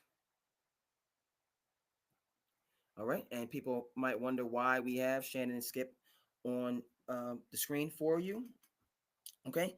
Because the fact of the matter is, the Shannon Sharpe situation, we're going in right now, SandCity Sports, family friendly, all day, every day. For me, this situation, we got to take this back to the genesis in terms of Shannon Sharpe. Okay. I have referenced Uncle Shannon on this program. This is somebody that I have the utmost respect for and have had. Let's make this clear. This is why I'm looking at this the way that for some years. Okay. So Undisputed, in my mind, then and now, was off the chains. That was my go-to program over these last 4, 5, 6, 7, 8, when it came on the air. All right. It was different, engaging, energized, combative, contentious. It just had, this ebony and ivory connection on Undisputed was next level. Okay. And yes, we know what it became, but in terms of Shannon Sharpe, this is where I'm starting based on the fact that he is a self-made man. Okay, and the success that he has enjoyed, right? Because, he's dealing with a situation that we're discussing. But for me, what did Jay-Z say? It was all good a week ago. Let's go back a week ago when the reporting came out. He was the $100 million man. And it was amazing that somebody who, and you listen to, Uncle Shannon talk, that there were serious doubts about him being a leading man in media. That's why we're starting with Undisputed, where his career really took off. Because he had been in media 4-time, CBS, and some ESPN. He had done a number. Like, he had been involved in sports media, which he has the personality and the perspective for. It's undeniable since he left football. Right? We talk about this NFL draft and how we're so encouraged and appreciative and happy for these, but they've made it to this high level, and then there's many more levels for them to go to sustain it. And we know the negative outcomes that can still befall these young men. And we don't want it to happen to any of them. But we know that historically it's happened to many a professional athlete. But we want them to have success and to continue to be successful, and then to give that success back in their communities and just be productive members of society, contributing and add, to a great degree. That's the hope of a night like tonight, the NFL draft. That's the hope. We know it's a perilous journey. All right. And so to Shannon Sharpe, folks, this is somebody, and we're going to get into with this Undisputed, but this is somebody that was able to make the transition from the playing field to the studio seamlessly. And he was able to do that. Okay. And so he was, people knew who he was, and he's obviously got personality. He was inducted into the Hall of Fame, but we didn't really know. He wasn't really Uncle Shannon. He wasn't really, there was no, that came through Undisputed. And Undisputed is where many people, specifically me, really got a chance to know Shannon Sharpe and to appreciate Shannon Sharpe for what he brings to the table. Right? So that in and of itself, that's how I learned about him growing up in rural Georgia, him not having electricity, him not having indoor plumbing, him being a 7th round draft pick, who his brother Sterling Sharpe was and is, a player that I remembered, dating myself, but you know what I mean, when he was doing his thing with Brett Favre, you know, and who had to retire early. And I'm, you know, I didn't really understand, and we didn't understand what was going on. And by the way, Sterling Sharpe does deserve to be in the NFL Hall of Fame, and I'm very strict when it comes to the Hall of Fame, and I'll talk to you about why he's deserving. Okay, but I got a chance to understand, as somebody personally who has family from the Deep South, from rural Georgia, who Shannon Sharpe is. And those early, again, challenges, those formative challenges that made him the extremely successful person that he's become. Right? And so through Undisputed, that's where we get Club Shay Shay, you know, and the idea, you know, of Goat James, all of these personalities, you know, and perspectives that he just so seamlessly and effortlessly created when he got his opportunity to be on a headlining sports TV show, going toe to toe with First Take where he's at now, you know, but that chair that he earned, again, him and Skip had the connection back from ESPN, you know, when he was building up his career, and then Skip fought for him to be his co-host, saw the talent, saw the potential, and they launched Undisputed, which was incredibly successful. Like now we look at these two as mano a mano, and we look at them as at odds, which in many respects they are. But we gotta I have to go back to the genesis in terms of understanding this situation. They weren't at odds when this program Undisputed launched.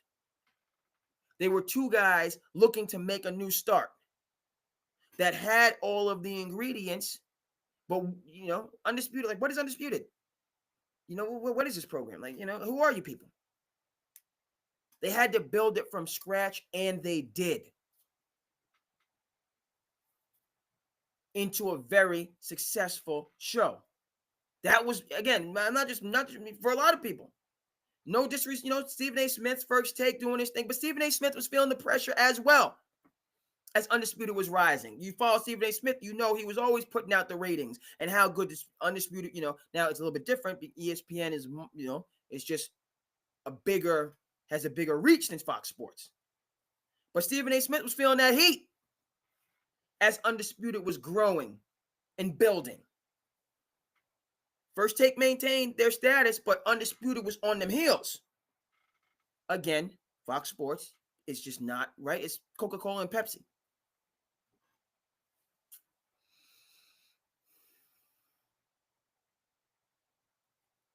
Okay? And so, right, I'm a part, and a lot of us that support Shannon Sharpe. Nightcap is going on right now. It's amazing that I can even be live streaming while Nightcap is even on. Nightcap, which didn't exist a year and a half. You know, how long has Nightcap been around? And it's a juggernaut, well over 1 million followers. It's its own entity that just was created from scratch a year ago.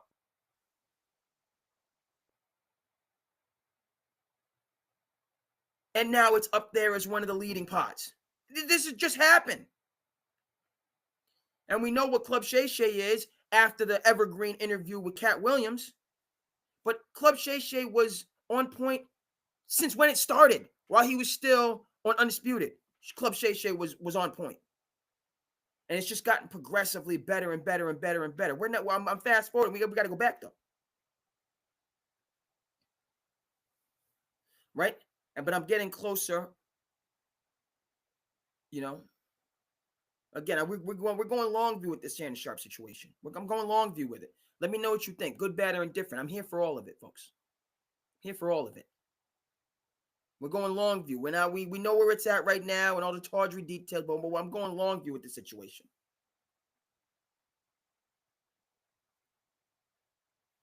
So, undisputed. Two guys extremely talented. And this is why I have to start here from the genesis, right?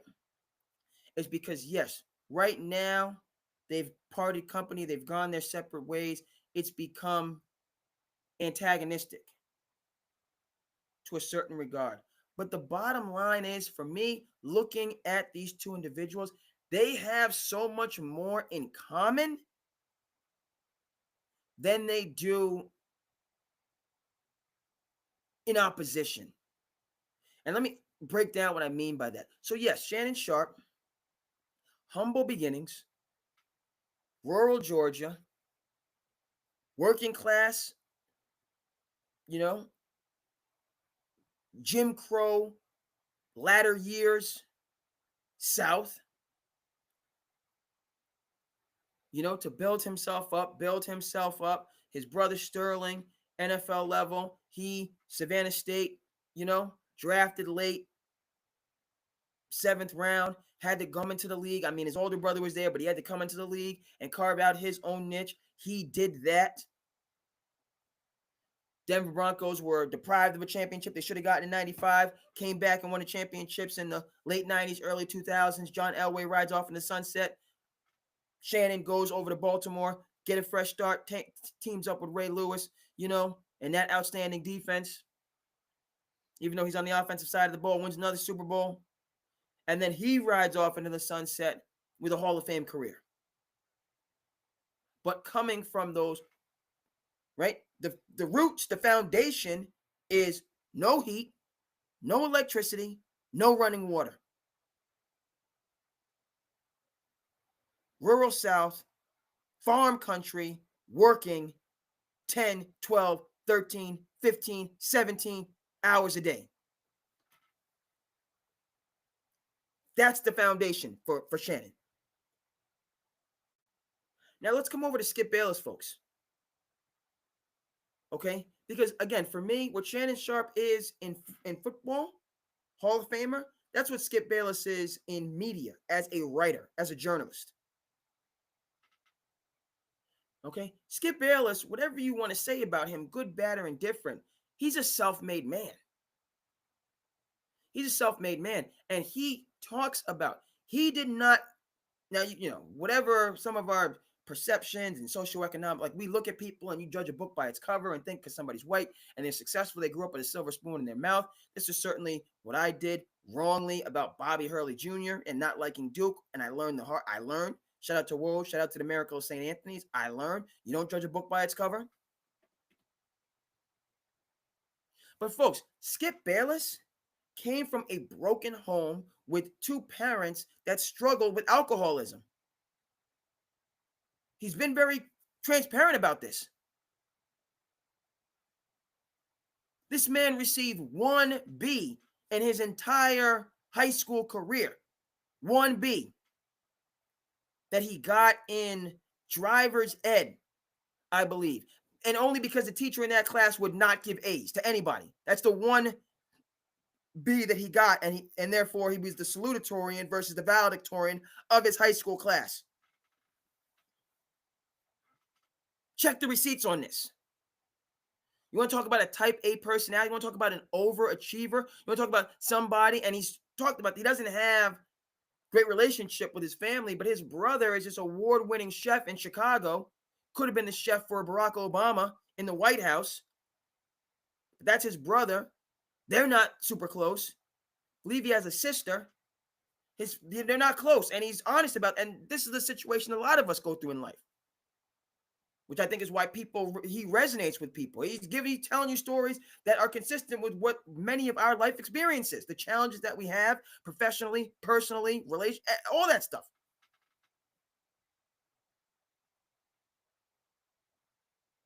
So Skip Bayless He talks about it. Both of his parents were alcoholics. He came, he says not a one pat on the back did he get for his positive report cards. Not a one. Good job. I believe in you. You're great. You can, again, speaking about, we talk about this whole youth sports and, little Johnny is, and there's nothing wrong with young people having support. They should have support, but they also need challenge and struggle. Now you're talking about Shannon's a little bit different. They had challenges, but they had family. Shannon came from a functional family unit that he talks about quite a bit in terms of the influence of his grandparents, his older brother, his parents on, his older siblings on him. Talks about that quite a bit. Vis-a-vis, Skip came from a broken home. Broken. This is valedictorian level student. Not a one congratulation. Did that on his own apart from the chaos that he was involved in. So again, people, and we're gonna get back to Undisputed and why it was such a great show, because you have these two type A, highly, driven, successful people, and they both had, Shannon was the more progressive, Skip was the more conservative, and vice versa. On some things, Skip was progressive, Shannon was conservative, and you got different angles, and neither one of them was backing down. It was beautiful. Two people who pulled themselves up by their bootstraps. So you couldn't, none of this was given to either one of them. So at that level, people that had the experience and had the expertise and had the enthusiasm and the flavor, Undisputed, it was awesome.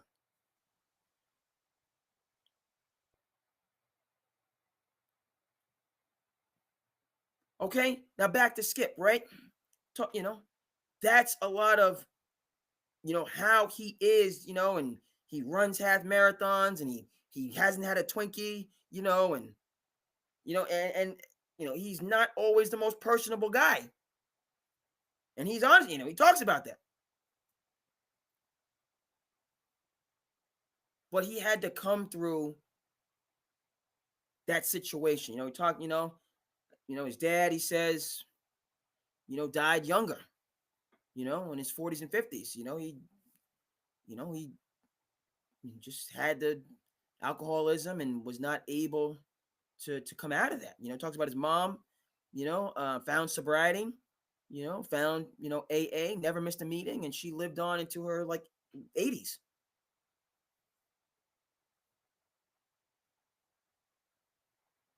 But he had, so there was that struggle. Goes on to Vanderbilt, does very well there, goes into journalism, gets a job, and then Dallas Morning News, and he was just this intrepid journalist that carved out a career and was known nationally before this whole era of social media and podcasts. And the opinion makers were the journalists, right? The myth makers, like Bob Ryan. You're hearing, the Hang 'em Hammer for the Globe, and they wrote books. Skip wrote 3 books about the Cowboys. Shout out to Bob Ryan.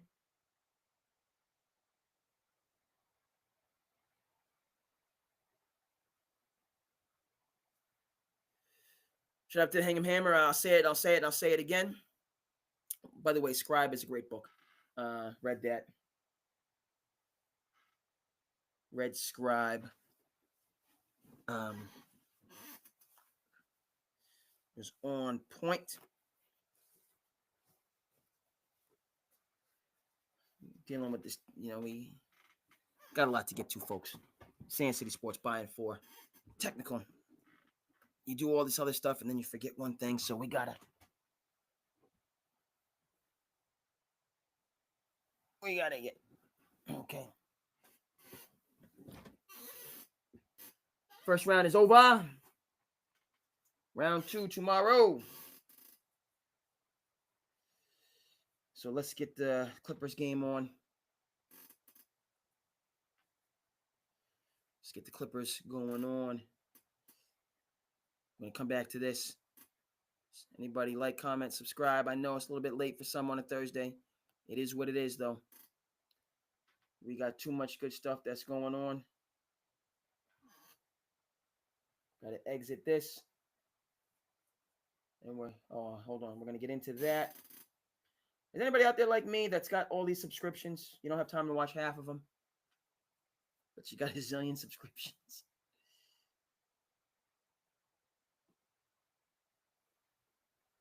You got a zillion subscriptions and all this time.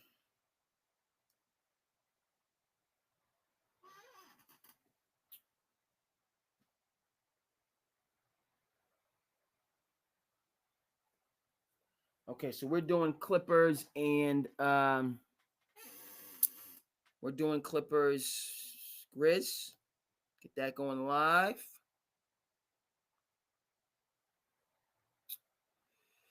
And we got Memphis and Oklahoma City that we're also keeping an eye on. But we're talking about Shannon Sharpe right now. We're taking it from, I'm taking a long view on this. Back to undisputed times. And so, yeah. So with Skip and Shannon, right? There's just so much commonality for me. In terms of being self-made, in terms of pulling yourself up by your bootstraps, in terms of just having each coming from their own different challenges in their formative years that made them overcompensate to a certain extent, you might say. There's just an over reliance, that yes, I'm around people, I'm friendly and, but I don't trust people. I rely at the end of the day on me, and I'm not going, and not necessarily. I think this is true for both of them. Allowing for that middle ground when there's issues. When it's going, when they're both working at a high level and they're both in their own lane, it's off the charts. But when there's those, bumps, and when they're, when the lanes intersect at times, as happens, with that type of personality, unbending, unyielding, those are when we have when it's difficult, right? And so they went sideways. I thought that people were overly critical of Skip for his DeMar Hamlin takes. Thought that was over the top. That's my view. People saying that he wasn't sensitive to DeMar Hamlin's plight, and the NFL called the game, and he, which is unusual for the NFL to do that, for a game not to be played. The NFL, like, yes, it's an injury, it's a serious injury. But that was a wild situation where players just walked off the field and you didn't have a game, which ended up impacting the whole playoff seedings and everything. And so Skip, his comments were to that effect. And people got all up in a roar and, he's insensitive and all the rest of that stuff. I didn't see it that way. I saw, there was a number of layers to that. Obviously, the first and foremost is human health and well-being, and then there's just a sports league, and billions of dollars and playoff, there's all these other layers. And so you're looking at all of that, not just one component of it. You're looking at all of it. Okay. And so that was the straw that set these two on their own, different paths, and things became irreconcilable, unfortunately. Right.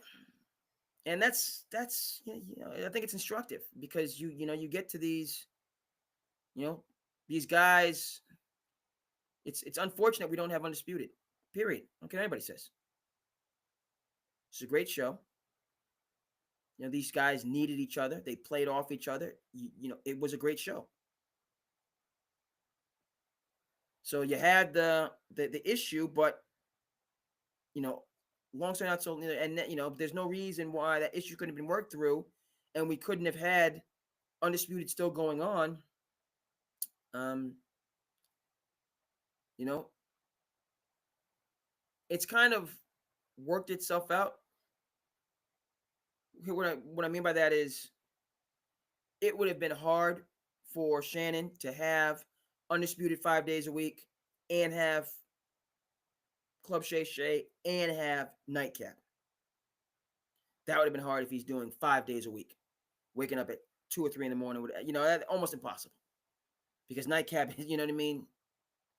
You know, Nightcap kind of replaced Undisputed. You know, because Nightcap goes till 1, 2, 3 in the morning. For Undisputed, you were getting up at 2, 3 in the morning. So that would not have been able. Those two wouldn't have been able to coexist. But you know, that's this parting of the ways took place again. We lost a high level show. We did. Okay. The show came back with a different iteration, which I would never have a problem with. Frankly, there's 4 people, and I thought Michael Irvin was dynamic. Keyshawn, brought perspective. Then they had another person that was there, or it was or those 3, Keyshawn, Irvin, and Skip. I thought I enjoyed that iteration of Undisputed. It was challenging after football because Michael Irvin, I think, gave you that flavor. Michael Irvin was the color, and the flavor and the energy, the dynamism. But he's tied to football very much. So that's where, not where it was different, where Shannon can do football, can do basketball. He can kind of go across the board.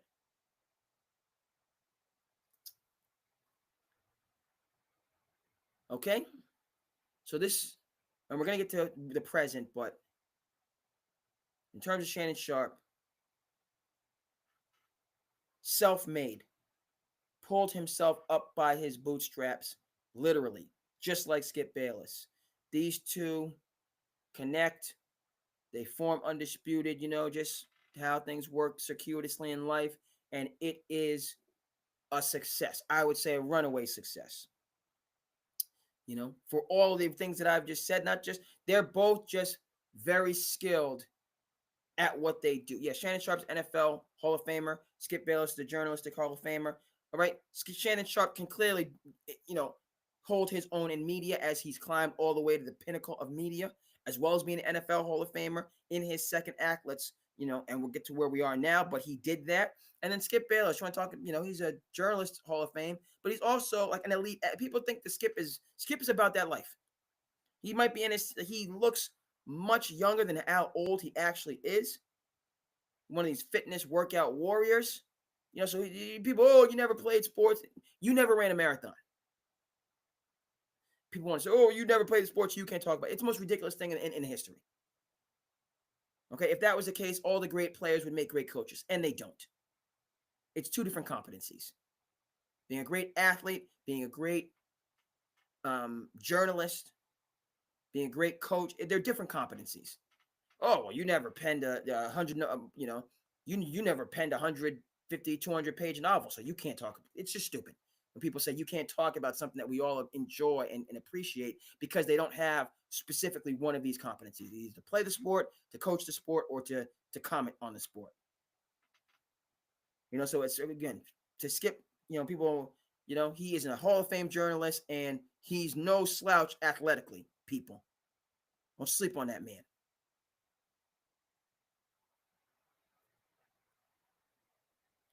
All right.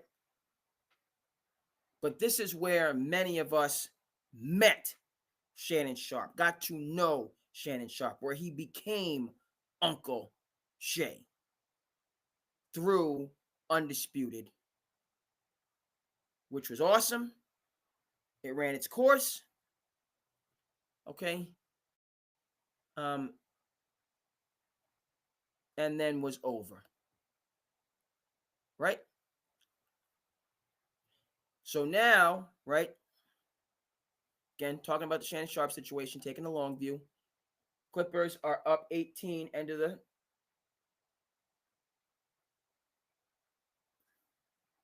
make it 20. In command.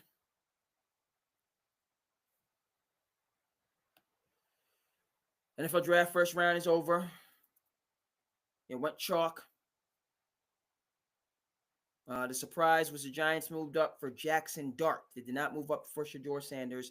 The Giants moved all the way up for Jackson Dart.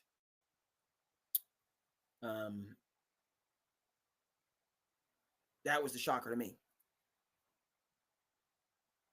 Could have had their cake and ate it too. They got Carter at 3. They could have got Shedeur if they wanted him. But they gave away the draft capital for Jackson Dart. Okay, so now let's come back to the Shannon Sharpe situation. And growing where you're planted. Growing where you're planted, folks, because, right, Shannon Sharpe,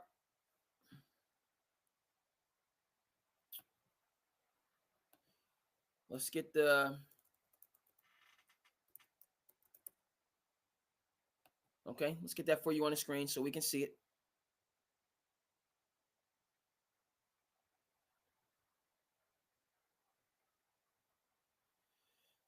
I don't want to do the IG.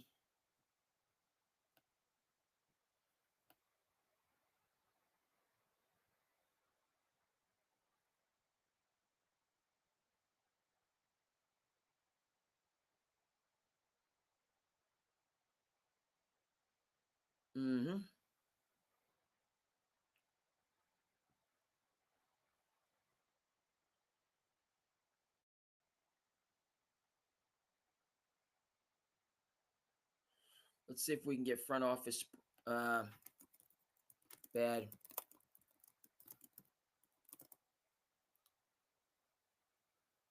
Yeah, that's what I'm looking for.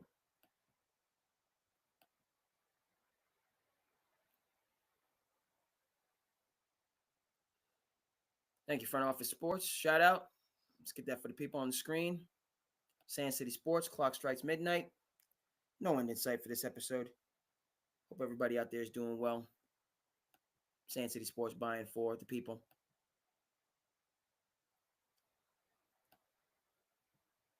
Scroll down a bit.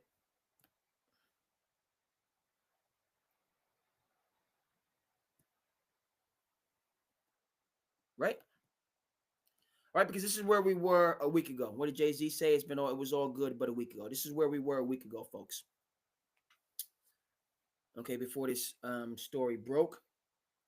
And let's, again, for me, because I'm taking it back.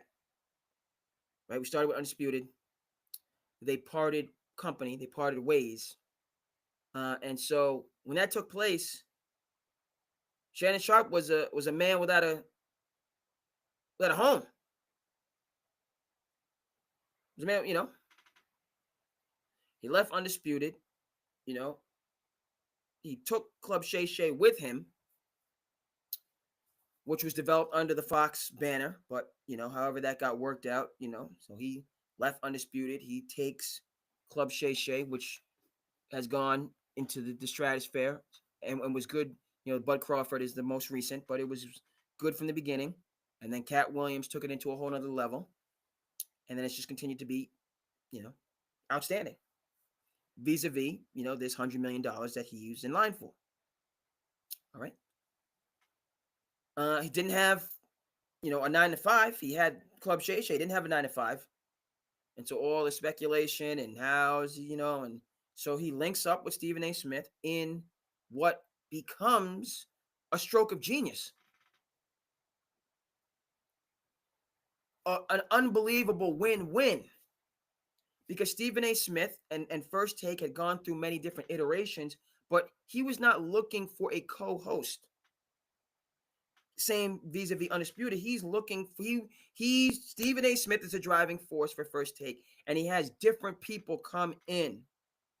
You got Mad Dog Russo, you got Mina Kimes in the mix, you got Dan Orlovsky in the mix, you got Ryan Clark in the mix, you know. And then so Shannon Sharpe would be the Monday, Tuesday, and you know what I mean. So Stephen A. It's Stephen A.'s show, and then he has all of these high-level people that will come in, share the stage, builds their brand, gives him, you know, a different interlocutor, somebody else to go back, and that's how First Take works. So it wasn't going to be a one to like what I was thinking. I was thinking, okay, so you know, Shannon, you're with Skip. Now you go over, you know, Stephen A. and you're there. Yeah, I'm thinking just traditional 9 to 5, you know, perspective.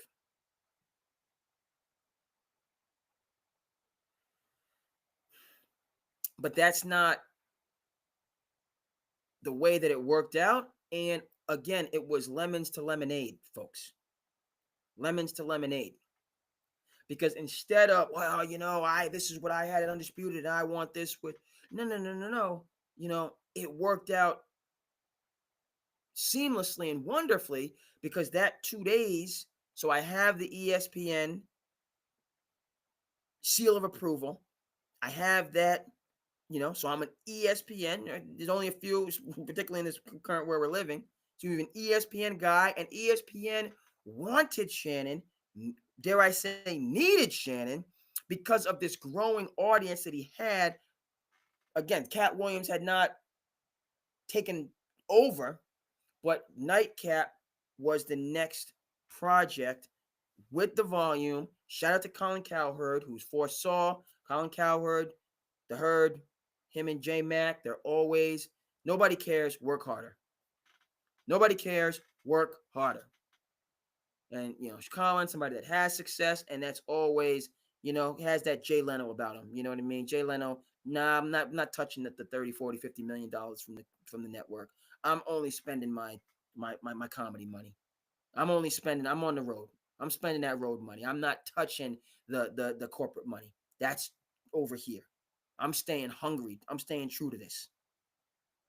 All right. And so Colin, who's, you know, got a major chair, you know, but he's always looking to innovate. So with his volume, all the podcasts under the volume, you know, one most notably being Nightcap. Yes, that comes through the volume, partnering to get that. And then Shannon being a businessman and about that, you know, no, I'm not just talent. I want my own production company. I'm the talent, I'm the front man, but I'm controlling the rights to this.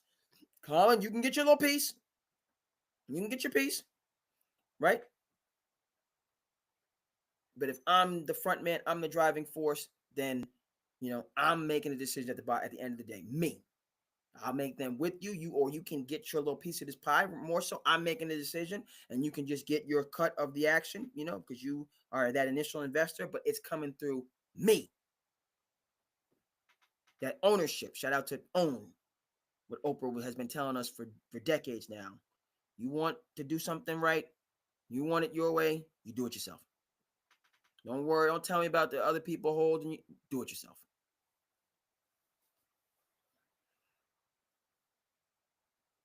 And so, right?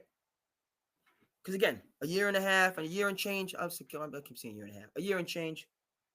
Shannon Sharpe was a man without a country, a man without a home. Again, right? Had to start from humble beginnings, built himself up into a Hall of Famer. Start from humble beginnings in media, built himself up into, you know, a headlining personality. And then he had to start again after building himself up and getting to the top or close to the top of the media profession. And so what he do with those lemons, he said, okay, I'm gonna have to reinvent he comes back even better. Undisputed was off the chains. It was a solid show when both of those two were going at 100%. It didn't work out. Okay, I got to reinvent myself and come back brand new. I got Club Shay Shay. The Cat Williams took Club Shay Shay into, and then he builds up Nightcap, that late night audience. that after the game audience. And then Nightcap goes through the roof. Right? You know I love Nightcap. You have it, with my night owl ways. And then so many people after the games are over, particularly during football season, after the game's over on Monday night, after the game's over on Thursday night, and most certainly after the games are over on Sunday, that want to talk about it, that want to break it down, that want to have conversation. And one of the things he said, come for the sports, stay for the stories. A lot of this is just life stuff. And you get you get Shannon after dark on Nightcap, which is night and day different than Shannon at First Take on ESPN or Shannon, during his Club Shay Shay interviews. So he's able, in this attention economy, you're seeing all of these different components that he has. He can be just the NFL Hall of Fame commentator, First Take. He can be, and he's gotten, just the intrepid, insightful interviewer on Club Shay Shay with all these top level interviews that he's getting with these different personalities. He's the, reserved, humorous, almost like a, Club Shay Shay has that, that lounge type of feel to it. And people can just tell their stories in their way, and it's long form, and it's very interesting and engaging. And then on Nightcap, you get the, Uncle Shannon telling you the, on the low, just the, some of it's sordid, but it's authentic. It's original. A lot of this stuff is just the relationship stuff it cuts across different, it's just human. The family stuff, money stuff, relationship stuff. That's what people go through. That's what resonates with people. And he explains it and talks about it in a way that's innovative, engaging, humor, all that stuff. Him, Chad together, the back and forth. OKC storming back. Okay. So, folks, we got the Clippers are manhandling the Nuggets. That's what you get when you fire Hall of Fame coach, NBA championship coach. We got to go over to OKC and Memphis, folks, because OKC done storm back. Memphis, y'all was trying to make us a series. OKC said you better put some respect on that name. Now Memphis playing without Ja, hurt himself. Hope Ja's okay. But still, you was up close to 20 now. So yeah, that's not all just on not having Ja.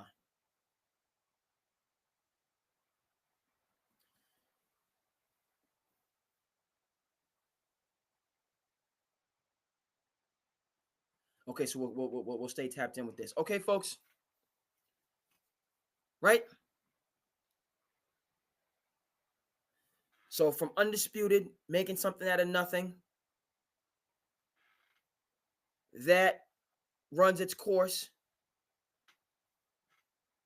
to Nightcap making something out of nothing, Club Shay Shay taking that into the stratosphere, First Take having the ESPN, banner behind you. This Shannon, he just kept falling forward, and proving himself, and then it didn't work, and then getting what he has built that's now under serious pressure and duress in a number of different capacities. But what he has built, like he has it's 3-point game. Okay. You don't want to use the P word in terms of perfection, but it's optimal. It's optimal what he has created, again, from nothing. It's the optimal trifecta. Club Shay Shay, which was the first iteration, coming from what he created on Undisputed, is lights out. And everything, you're not going to, Cat Williams was his own, but just because these it's just lights out long form interviews. He gets different people, creative people, and it lifts their brand. It lifts like Club Shay. Like we don't even think about Club Shay as much, but it's awesome. Bud Crawford, the most recent interview. Club Shay in and of itself is a tour de force. Nightcap, for that audience, it's creating and showing and really carving out new ground, proving that there's an audience where previously there wasn't really a huge YouTube presence in the late night segment, but that nightcap has now come into and been a juggernaut in that. And again, SandCity, you know what I mean? I'm happy to be on right now, late night. I hope a couple people with me, but this is SandCity. This is indie. This is passion project. This is me, your boy. We're not talking, but I'm happy to be. But nightcap, what I'm saying is that you didn't have a platform with millions of views that was geared towards the late night audience. Now we do. And if I'm wrong, correct me, people. Let me know. But that's how that's how I'm calling it. I wasn't going on because again, I'm up. I know people got to go to work tomorrow. Everybody's on a vacation, but I'm up.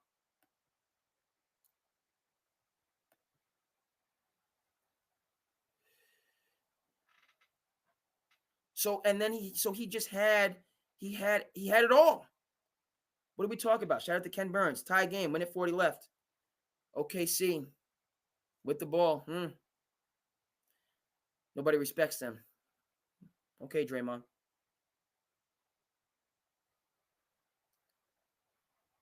So he had, right, Ken Burns, Ernest Hemingway, which I'm probably going to watch. I got to watch, I'm paying for all these subscriptions. I got to watch some of these subscriptions. What am I paying for them for? There's just so much good stuff it's a beautiful thing. It's a golden age. But I got to get back to my Ken Burns. Good fortune is as light as a feather. Good fortune is as light as a feather. And few men can carry it. Good fortune is as light as a feather, and few men can carry it.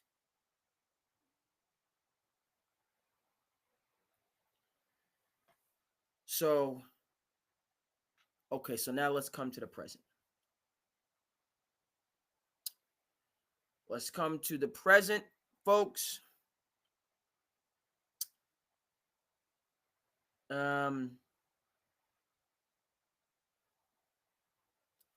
And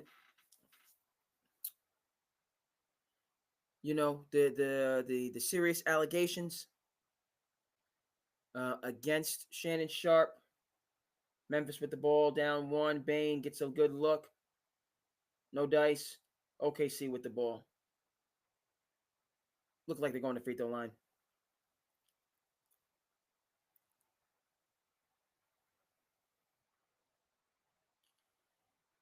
Okay.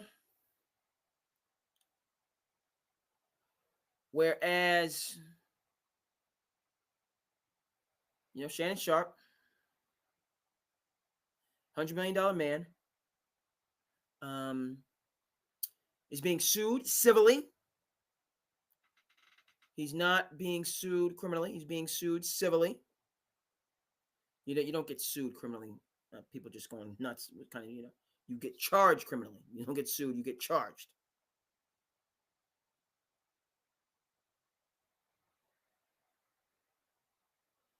I see St. John's is building up their roster on a college tip.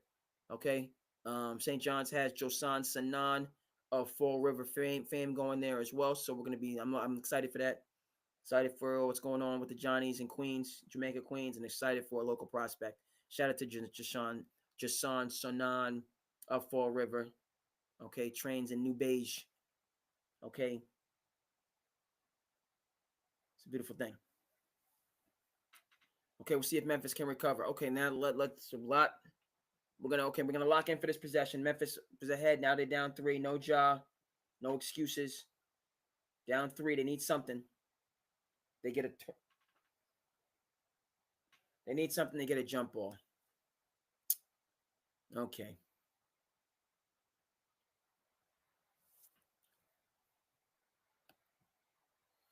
Okay.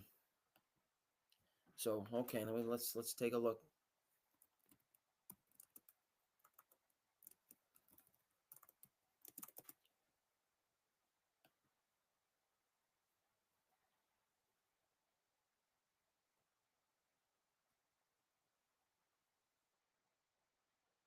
Okay, so we're gonna take a quick break. No, we're talking about.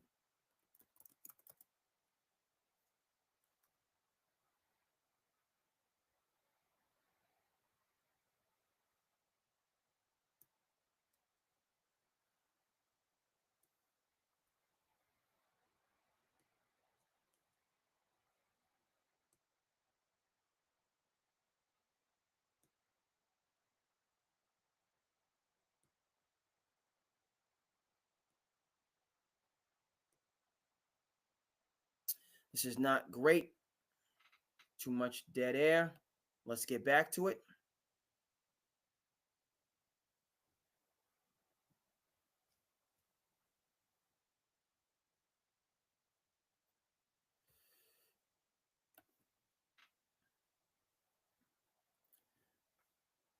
Okay, so we got the all right. So he's got his contract. He's you know all the ups and downs, and now he is the $100 million man. All right, $100 million man. And now the recent allegations and the way that those things have played themselves out. So we started back undisputed. Now let's bring it to the present. Okay. And okay. So he's been charged with sexual misconduct. Let me, again, let's get it right here. He's been sued for sexual misconduct because words matter. He has not been charged criminally. There has been no indication of a criminal investigation, but he's being sued for sexual misconduct for up to $50 million. Okay, so let's break down that part of it as we move forward. First of all, okay, any accusation of violence, very serious, and to be treated with the utmost thoroughness. Start there. So he's accused of violent actions, and so that necessitates a serious and thorough response. Number one, again, as of now, there is no criminal investigation, which, and again, people go ahead and comment, everybody, from the legal perspective, what that means is the evidence that exists is not held by a law enforcement agency. Okay. The attorneys representing the victim, the alleged victim, they have the evidence. Okay. Now, again, some of which there has been speculation could be released to the public. But let's just stay on that point. He's been sued civilly. The evidence to corroborate, to back up this lawsuit is in possession, not of law enforcement, but in possession of the representation for the alleged victim. Okay? So that it's not public is what is distinctive, or where this, it's not distinctive, is where this is at. Okay? Right? If Shannon Sharpe is charged criminally, okay, that would mean that law enforcement determined that probable cause exists, which is a higher degree of proof. Grizzlies, chance to tie, no good.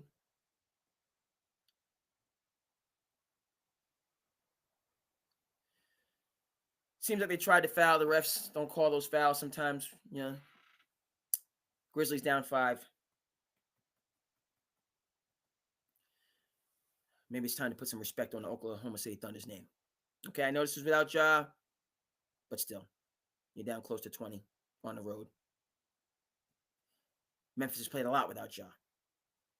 When they were playing without Ja, they also had a capable coach that they don't have now. So, but anyway, so Shannon Sharpe, okay? So he's been accused. It's serious. The evidence is in possession of the lawyer, not accessible to the public. Okay, and so that's where it stands right now. All right. So I only point out that in this scenario, again, the information is not in the hands of a third party, so to speak, law enforcement, right? One person says this, the other person says that, okay? And then law enforcement, third party, whose good is the public safety, comes in and investigates and makes a determination. That this issue has not reached that point yet. Okay, so I think, that is notable. Okay, let's go further. This matter is being adjudicated. This issue is playing itself out in the court of public opinion, right? Which, I mean, it happens this way. That's where, this is a whole nother level of this, because some folks are saying that, the way that it's working itself out, that the one side should just remain silent and the other side should just throw everything against the wall. That's the one way of looking at it, where, now we're talking about from in the court of public opinion. Some people have said, okay, Shannon, this is what's going on. You should just let your legal team do everything and then just kind of either ignore it, meaning, and this is what he's done. He hasn't ignored it. He's gone back and forth. But, just continue on with what you were doing before. And don't speak to this directly. Let your legal team speak to it directly. Okay? It's out there. You can't, but you don't respond to it. You just continue doing what you're doing, as other people have done. Not necessarily vis-a-vis this. I have to say, Kevin Hart's name, was came out, in an evergreen interview that Shannon Sharpe did. There's a lot about Kevin Hart in that, and Kevin Hart,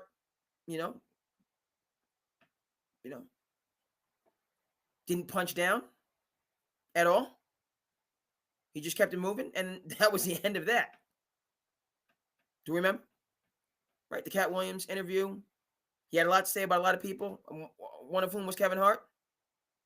Did Kevin Hart ask to be included? No, but he was. And there's all this back and forth, and we can do this and that and the third, and Kevin Hart just slipped that punch, kept it moving, doing his own thing, and that narrative faded. There's other narratives in the Cat Williams interview that are quite prominent, and things happen after the Cat Williams interview, and so you just keep going back and back and back to that. All right, but again, specific to this, that's how Shannon could have played this. He could have just ignored it, kept on doing what he's doing, and let the legal team, do their work. So people are saying a whole bunch of things about him, and he's just not saying anything or saying very little. Okay, so he has taken the approach of, no, I'm going to speak to it. So he, he did a 1 minute talk. He put out a statement today. And then he released some of the text messages that kind of get really into the nitty gritty. Okay, so we know he's making 100 million. We got that piece. SandCity Sports, OKC come back for the dub.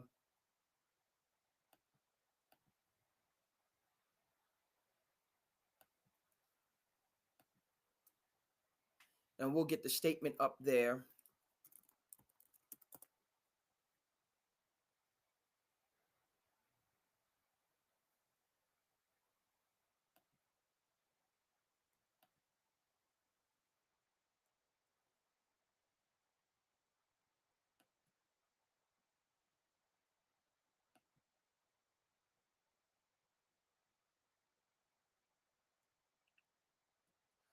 We'll get the statement up, and we're going to keep it moving and grooving. I hope everybody out there is doing well. We, SandCity Sports,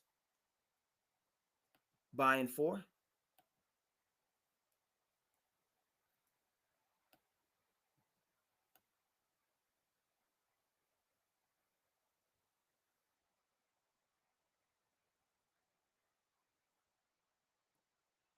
Okay.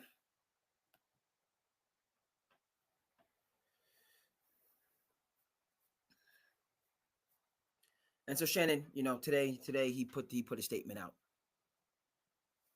Okay. And he's just continuing on and about his business. Okay. So started. What's the bottom line here? Okay. Bottom line for me is this. As I say, you fool me once, shame on you. You fool me twice, shame on me. You're innocent until you're proven guilty. And so this has to play itself out as it is. I don't have a problem personally, with Shannon speaking for himself, using the platforms that he has. Okay. Now his first way of addressing this, really got into the nitty gritty of the situation that I'm not sure if coming from him, again, you play it how you want to play it. Okay. But I think Shannon's second message where he spoke, and then this message, which is, very formal, measured. I think those two are much more palatable, and they're much more, mainstream, clearly. Okay, than his first release of information, which, it's all the sort of details, right? So if somebody is, throwing mud in your direction, right? I know your first inclination is to throw mud back in their direction. Okay, see somebody in the chat. What's going on with you?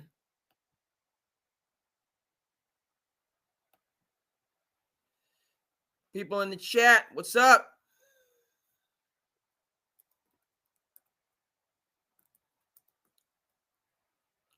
How are you doing? Yes.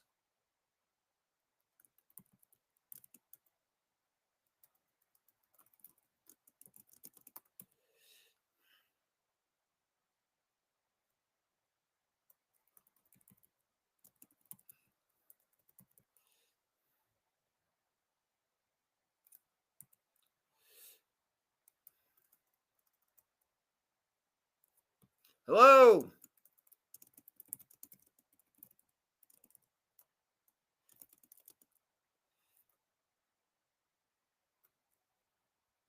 I was going to say, I see what's going on. Let me get this,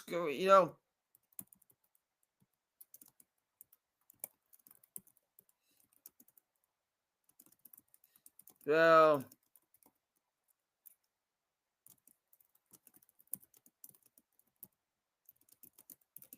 hello. Let me get my commentary correct. You don't want to have any spelling error.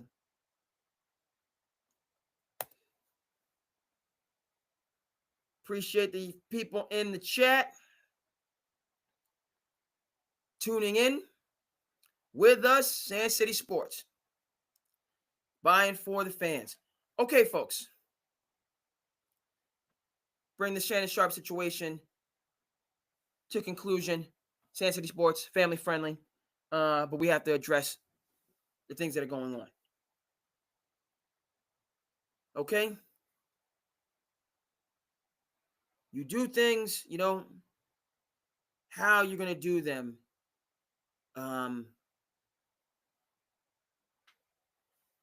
From Shannon's perspective, listen, you want to,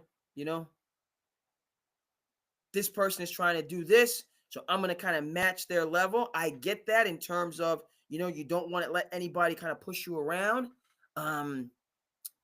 But you don't have to throw mud back because people are throwing mud in your direction. That's, they can, and I don't think he said anything to make it personal. I don't think, that's not what I'm saying. I'm saying the things in this, that this is surrounding that are private, and about, adults, consenting adults. I don't think, well, I'm kind of legalese here. You know what I mean? Let's just straight up, okay? He kind of met the same energy that they were bringing to him. So there's, behind closed doors, and again, we're gonna talk a little bit about, he said, because that, he's getting sued for 50. It's being reported that he would have agreed to 10. Okay, so let me just put that aside, right? Let's just stay with being sued for 50, not that you would have given $10 million away. Let's just stay with the 50. Okay? And so they're saying behind closed doors that we have ABC, XYZ, and we're going to release all of it unless you capitulate. Right? We have all of this evidence that you can use in a court of law, but we're not going to wait for it to be used in a court of law. We're going to release this into the court of public opinion and shame you, or potentially shame you into capitulating what we want you to do, which is give us $50 million. Okay, so again, even the wealthiest among us, nobody is going to just hand over $50 million. Right? Power concedes nothing without a fight. All right, so we can imagine these are things that are going on behind closed doors. For me, and I first learned about this situation from Shannon Sharpe. He spoke to this situation before I saw a headline about Tony Busby suing him. And so that's when we get into, within the court of public opinion, this inclination to get ahead of something. And clear, I have no issue with this. This is not a criticism. This is just saying getting ahead of something versus letting somebody else punch first. That's what I'm discussing here. We're going to get to the $50 million and the $10 million. Hour and a half. People, let me know how you feel. It's late night. It's Thursday night. People got things to do, work. I appreciate that. SandCity Sports, buy for the fans. Okay? This is the time that we have to get down. It also is vacation week, so we're certainly getting down. Let me know how you feel, people. I appreciate you. Okay? So that's one where I'm seeing you punching first versus letting them punch first. Maybe you step back and let them throw the first punch that you can react to, versus you throwing the first punch, and that first punch is all of these sordid details. That if you are the individual that is being sued, or that, the resources are, they're looking to sue you, because it was recently, you're worth $100 million. So I'm going to sue you for 50. Right? You might not need to be the one to release the sordid details. It hits different when you release the sordid details versus when somebody else says that about you. If you are the individual in question, right? So letting the opposition, if you are the centerpiece, let them punch first. Okay? Yeah, and obviously they're doing it in that way in the court of public opinion because they want to shame me or to think that I'll back down, whatever the case may be. Okay.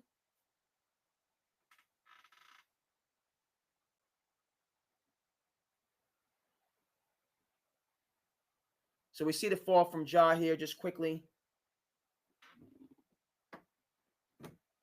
He fell, okay, but he did a good job. He did a good job. Charles Barkley would be happy with that. He didn't catch him, he put his hands out, but we talk about, but he took Ja took the hit on the chest. Okay, which is but Charles Barkley, you want to, and it's that you get the bone bruise. That's a bone bruise, but the hands, the wrists, ankle, that take the hit, here, which Ja did, and then he had to sit out, but he fell well, and it was it was a tough fall, but he fell well, and so good. I'm glad to see. You don't want to see people fall shoulder, those where it's your body parts that can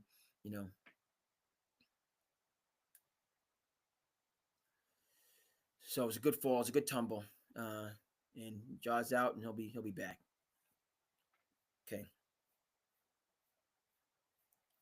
Okay, let's bring this, because I've been talking about it. It needs to be discussed, right? We're at with the allegations. There's serious allegations. It's in the discovery phase, okay, and it's just been a back and forth. Okay, text messages came out from Shannon. Audio came out from the alleged victim, and then statement from Shannon, verbal, and then this written statement, and now it's just so this is the both sides playing this in the court of public opinion. This is leading story across all platforms, and this is where it stands currently. Okay, so what's the bottom line here? Let's just take the case specifically. It's going to take a while now because these cases take a while, and so we'll see. You go through the civil component of it. Civil is different than criminal. Civil, you just need to have the better argument, 51%. Criminal, you have to have beyond a reasonable doubt, which is 90 to 95%. So it's a much different burden of proof, much different process. Nobody loses their freedom. You have to pay, monetary, reward, fine. On the civil side. And so that's going to take some time. Now, there is the possibility of further releases of private materials. becoming public, again, for me, those are things that the court needs to consider in order to reach a ruling. Disseminating the private materials to the public does not change what a court of law is going to determine. The court doesn't have jurisdiction, if these private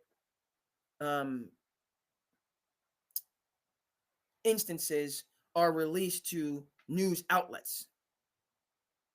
Okay? But again, in the court of public opinion, private material in the public space is uncomfortable, for people to deal with. Or maybe not. Okay? But the point for me in terms of what actually happened and the nature of that, okay, those are matters for investigators and courts to decide. One party says A, the other party says B. A tale as old as time. Got it. What actually happened is what everybody else, since you brought this to our attention, wants to know. And so that's why these third-party institutions, law enforcement, courts, are needed to substantiate. Okay? And it doesn't seem like let's be clear. That's not going to happen for some months. If in fact, this matter goes to the courts, right? There's been other instances involving this attorney and these types of allegations where we get the news report but then it doesn't go to the courts. Okay? And in those instances, well known, involving celebrity entertainers, the attorney that released that information to the public rather than filing it in the court is then now being sued for defamation, slander, liable, whatever the case may be. All right, and so further legal proceedings on the civil side. All right. Shannon Sharpe, bottom line is this for me. You're innocent until proven guilty. Okay? Right? Somebody says you did ABC, XYZ. All this information comes in the public. It leads the news cycle. Okay? It affects, the perception of you. It affects how employers view you. Shannon, as we've noted, has his own separate enterprises that he controls, that he can do what he wants with. So it doesn't affect that. He's the boss there. But again, as this statement relates to in terms of ESPN, it complicates that working relationship for sure. But you're innocent until proven guilty. As of yet, you have not been charged of anything criminally, so your freedom is not at risk. And so, this is an unfortunate, it's unfortunate and it's serious because you're being charged with, misconduct that includes violence.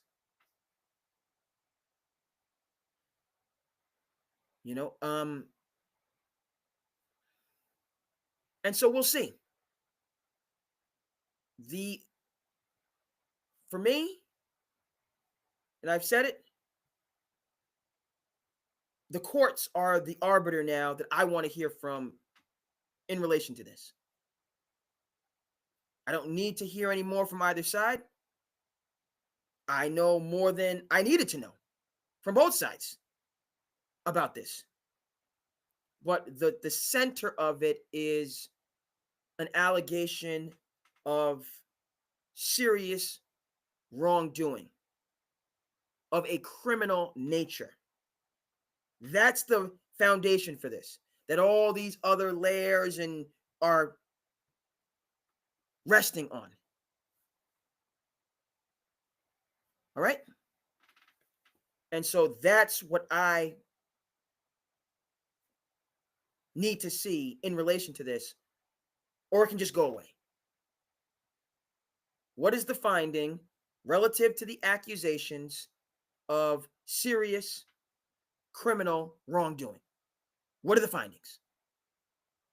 All the rest of this stuff, we can have the argument. Does it hurt your Q rating? Does it help your Q rating? Is all news, good news, or do people, with certain news unpalatable and people will not then subscribe and follow? We can have that conversation different.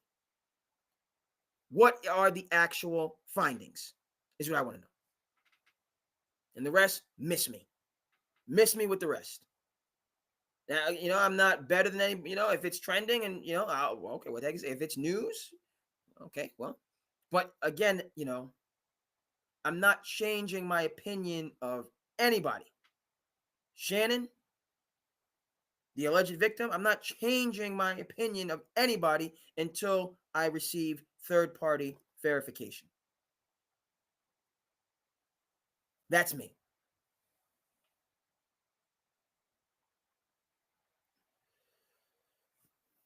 And so that's where it's at. Okay? At the least, it's this is very unfortunate, right? That Shannon and this young lady are involved in this type of situation. It's very unfortunate, and at the most, there's criminal wrongdoing.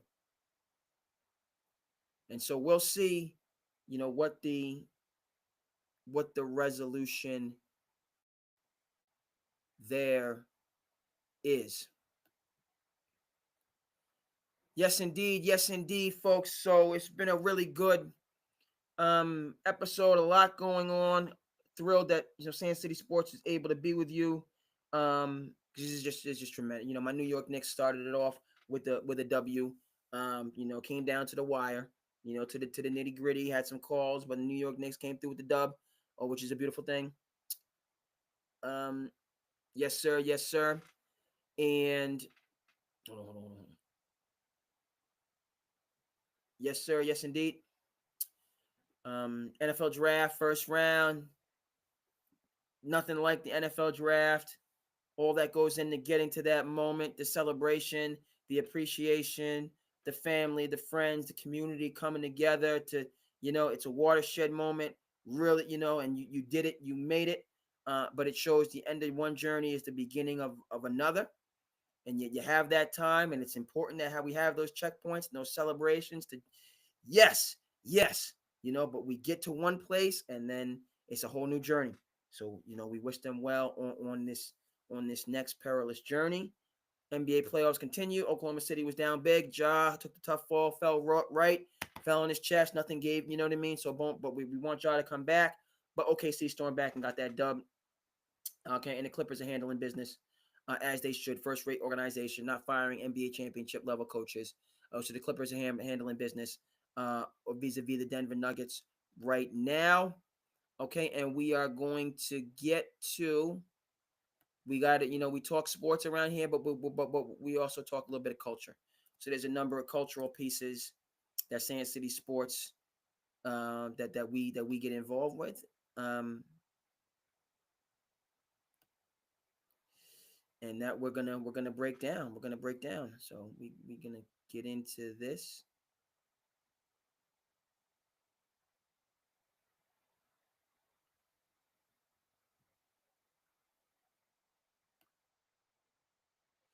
And we'll see where we start.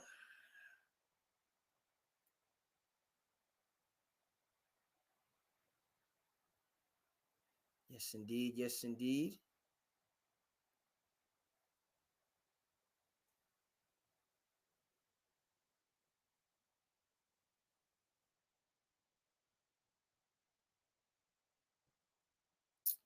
We're gonna start with some growth.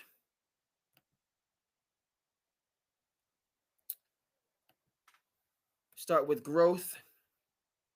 Um, and you know how your past doesn't determine your present. Past doesn't determine your present, folks. Okay. Shout out. We talk about reinventing yourself, right? So this is Up in Smoke, All the Smoke, excuse me, which is a great platform. Steven Jackson, Matt Barnes, and this is Steven Jackson talking with Reggie Miller about their time playing together for the Indiana Pacers. I had a chance to tell you that I'm sorry. We all understood what our motivation was for that season. It wasn't for us. It was for you. The whole motivation was for getting things done the right way and getting the championship was for you. So I never got a chance to apologize to you for my actions. Now, with me saying that, I love you even more because you defended me, because you knew that I was just being a loyal teammate. First of all, I gotta take a drink because told you I didn't want to go there, man. I'm trying to hold mine in. All right, let me start. You don't need to say it to me, man. Come on, man. So, you don't need to apologize to me. First of all, you young cats, and when I say young, I mean Jamal, Jermaine, Al, yourself, Ron. Those last few years in Indiana, my best years. I didn't have my superpowers, but I felt, and you guys made me feel like I was Superman. We had some dogs, man. We had a squad that was arguably, and I played on some Indiana teams that were destined, should have, could have, but always came short. That team, we were stacked, man. We had the best interior defender in Jermaine. We had the best perimeter defender, in my opinion, to this day, in Ron. You coming, having been a champion with these young guys. We had just lost to Detroit the year before without you, and we smacked them there. But you don't need to apologize because that's basketball. That's life. I've never had a chance to tell you that I'm sorry. No. We all understood what our motivation was for that season. It's real. It wasn't for us. It was for you. The whole motivation was for getting things done the right way. I didn't realize and how getting the talented that championship was Pacers for you. team So was.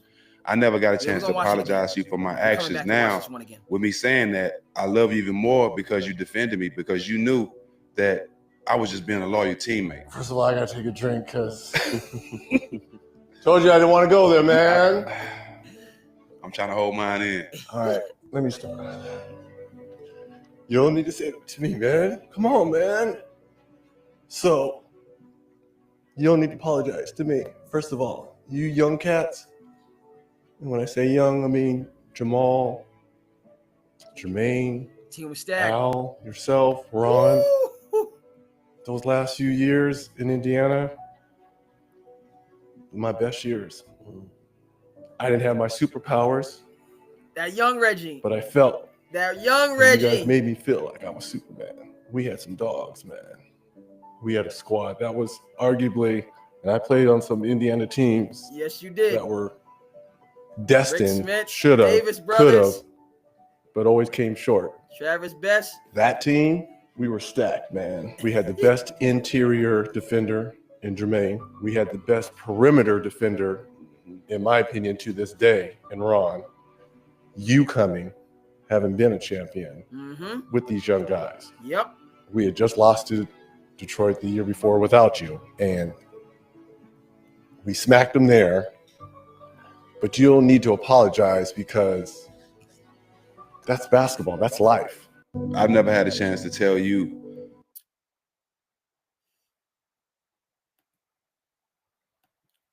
Did not realize how talented those Pacers were, just talent-wise. Now off the court, them boys was wild. They was buck wild.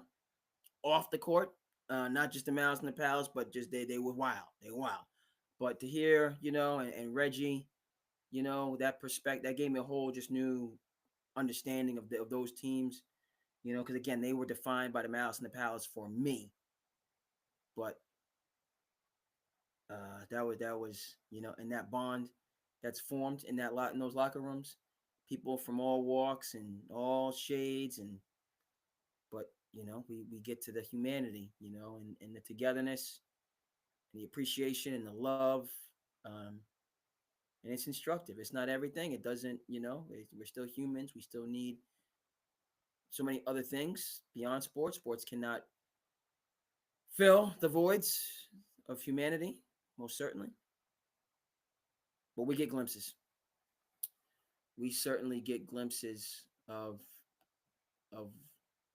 what the human experience can be, which is tremendous. So that was awesome. We're gonna stay over in the world of sports. This one, I need, it's crazy to me. I'm gonna get this up there, and one of my favorite contributors, um, one of the individuals that I have the most respect for. And I respect a lot of people, but I don't know if there's anybody before we play this clip in sports media um, that I respect more than Mina Kimes. Let's level set this, so you can understand where I'm coming from. With Mina Kimes, who first, I was like, I first got a chance to know Mina Kimes when she would be on Around the Horn, which is a great show that can still be going on, and she'd be on Pardon the Interruption, and you're just, before she got NFL Live, and but she's just kind of, and I was like, she just be on it, just real sharp, informed points, and I was like, who the heck is this person? Because she's on point. That's, and then learn a little bit more about Mina Kimes, who was a business reporter before coming to ESPN. So she's a reporter, and she was an award-winning investigative business reporter before coming to ESPN. And she had written a couple of pieces about growing up and her father being a Mariners fan, and how those experiences were formative for her. And the people at ESPN saw those publications that she was writing while being this award-winning, intrepid business reporter, investigative business reporter. And so the people at ESPN reached out to me at Kimes and was like, we need you. Would you consider leaving your already growing career as a business reporter and coming over to ESPN? And she was receptive to it, and the rest is history. And she does stalwart work at ESPN on NFL Live. Her podcast was ESPN Daily before that. Contributor on Around the Horn, and shout out to Around the Horn, should still be on the air. Pardon the Interruption. She's on First Take with Stephen A. Smith. So she's, she works. These people, all this money. Yeah, they do make good money. And they are on the biggest platform, and they grind. And they're, you know who they are, and you can comment about it because you see them every single day, almost. Okay, so they're not at the Copa, they're working. Okay, and so, and what I like about Mina, frankly, and you can, Mina, she's successful person, and all that stuff. Oh, I mean, fanboy. Say what you want. Call it what you want. This is what I like, and I think a lot of is Mina hits back. She will throw counter punches. And again, we just had this conversation about, how do you, and do you just kind of duck things and stuff like no. And obviously you can't respond to all of the critics and hecklers and haters, but she will rebut certain points, as in this, which I just, it doesn't have to be all the time, and it shouldn't be all the time. You should pick your spots, but it does, because, if just one person's always telling, then you do need to level set and balance the narrative with rebuttals and with rejoiners. Now, again, Mark Twain, you can't argue with fools. They'll drag you down to their level and beat you with experience. So you shouldn't make it a practice to argue with imbeciles or hecklers or malcontents or naysayers or just generally negative people. You shouldn't, that should not be something that you engage in often. Because again, a heckler, a malcontent, they're looking to do that. Misery loves company. So in Mina's case, I like that she picks her spots to just throw those counter punches, right? And then you back off and it's over. You can take what I said with a grain of salt and try to understand my perspective, or you can just continue raining down on me, good, bad, or indifferent, for whatever reason that you're doing it. And a lot of times it's coming from that individual themselves. They're projecting, right? We project out all of our own issues. You're constantly because you're not dealing with your issues. That's why you have so much time to talk about everybody else's issues. Okay, so Mina Kimes here. In Green Bay, in my glamorous hotel room, getting ready for today's episode of NFL Live, I saw this comment, and I wanted to address it because, look, I get called DEI all day, every day, as of like the last year or so. And no, there was no edict from anyone at ESPN to say, oh man, you know what we really need? An Asian female NFL analyst. Gotta just find one. That's what the people are clamoring for. So I was not hired in that way. But I do think diversity, equity, inclusion, the concept of it, what it represents, applies to my initial hire at ESPN. I was a business journalist and investigative reporter for Fortune magazine, Bloomberg, Business Week, but I also love football. And I wrote a personal essay about football. And the editors at ESPN magazine reached out to me and said, hey, we're trying to think outside the box and expand our scope for the types of people we hire, because we want some different viewpoints and to find talent in different places we hadn't considered. Would you ever consider switching to being a sports writer? That is what diversity, equity, inclusion is all about. It's been twisted into a slur. Frankly, it's been derogative to say people are unqualified, when in fact, it's to find people who are actually qualified but haven't been considered or given the opportunities. So I joined ESPN as a sports writer, something I never thought I would do. And then from there, I went on to pivot into doing analysis, built my career as an analyst, and that's what I do now. So I just wanted to bring that up because, I am a person who's representative of DEI, and honestly, it's a good thing. All right, so All right, so let me note, that's the first time I actually watched this clip, and you can believe it or not, but it's true. So you can say, because and before we watched the clip, and again, I just saw this, and I was like, I clipped it, and I knew, and it was just great, So she spoke to a lot of things that I kind of alluded to, and she just kind of broke that down. So that's serendipitous, frankly. I'll take it. I'll take it on SandCity Sports. I appreciate these moments. Thrilled to be doing this in general. But I didn't, so just to clear, and I thought it was a tremendous clip. Kind of spoke to a number of things that I personally feel. And right. And then she spoke to it and took it a number of, different directions. So I wanted to note that. And then also It's crazy, right? And I said what I said, and I'm just gonna like you. Sometimes, like when you're in your, it's crazy. Sometimes people say things emotionally, and you just, what do they say? Pride goeth before the fall.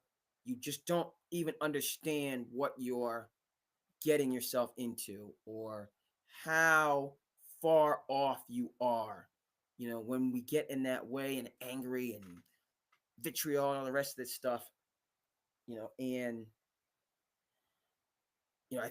this, and because I do, right, Mina, somebody respect and so on and forth, but I'm not even gonna, if Mina Kimes is your cup of tea, you'll go ahead and learn more about her to understand why it's just outlandish in this instance that you would even think to apply DEI in terms of the opportunity afforded and then the success since the opportunity was afforded. I'm not going to speak, and I told you what I know about it, but there's more in terms of why she's qualified. and, it's clear the success shows the qualifications. But I just think that also beyond just the, somebody saying one thing and then, DEI hire, and then actually the opposite, being firmly the case in terms of the qualifications of the individual, and then the success that's been had because the individual was qualified and hardworking. So that's one part. How DEI is just being thrown around, and you just have no idea what you're talking about, who you're talking about. And again, I just a lot of times that's by design. One of the things I got from Bob Ryan, folks, I know what I know, and I don't want to know anything more. I know what I know. I don't want to know anything more. I know what I know. I'm happy with what I know. I don't want to know anything more. So I think it's this, and I'm just going to keep saying that. And so people are so good. They don't want to know anything more. So you're happy there. Stay there. Okay. But for the rest of us, and then for, the collective dialogue and the, body of knowledge, it is important to know what is one thing and then what's another. We've been talking about this. And so, right, you said it was one thing. In this instance, it's so far removed the other. So just to establish that, A, and then B, pride goes before the fall. Right? You swing and you miss that big, it is a lot of times, because you're drawing from that well that is bitter. Right? And that, that's just instructive for all of us. Not just the individual that put their foot in their mouth in this instance, but for all of us when we get like that. I'm just as guilty as the next person, getting on my high horse, whatever you want to call it, virtue signaling or down talking, whatever you want to call it. When we get in those modes and methods, we're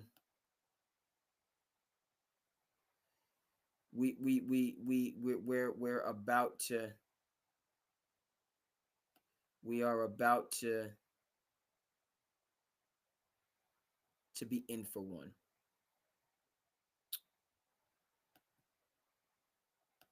Okay, all right, speaking of business, intrepid business reporters, we'll do two more because this one I think is important.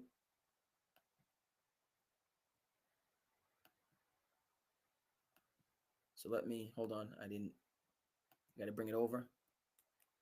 Bring this guy over. Boop, boop.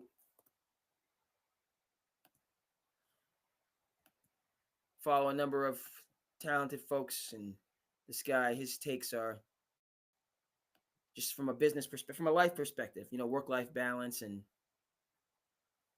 what's going on out there, how people are navigating, so on and forth.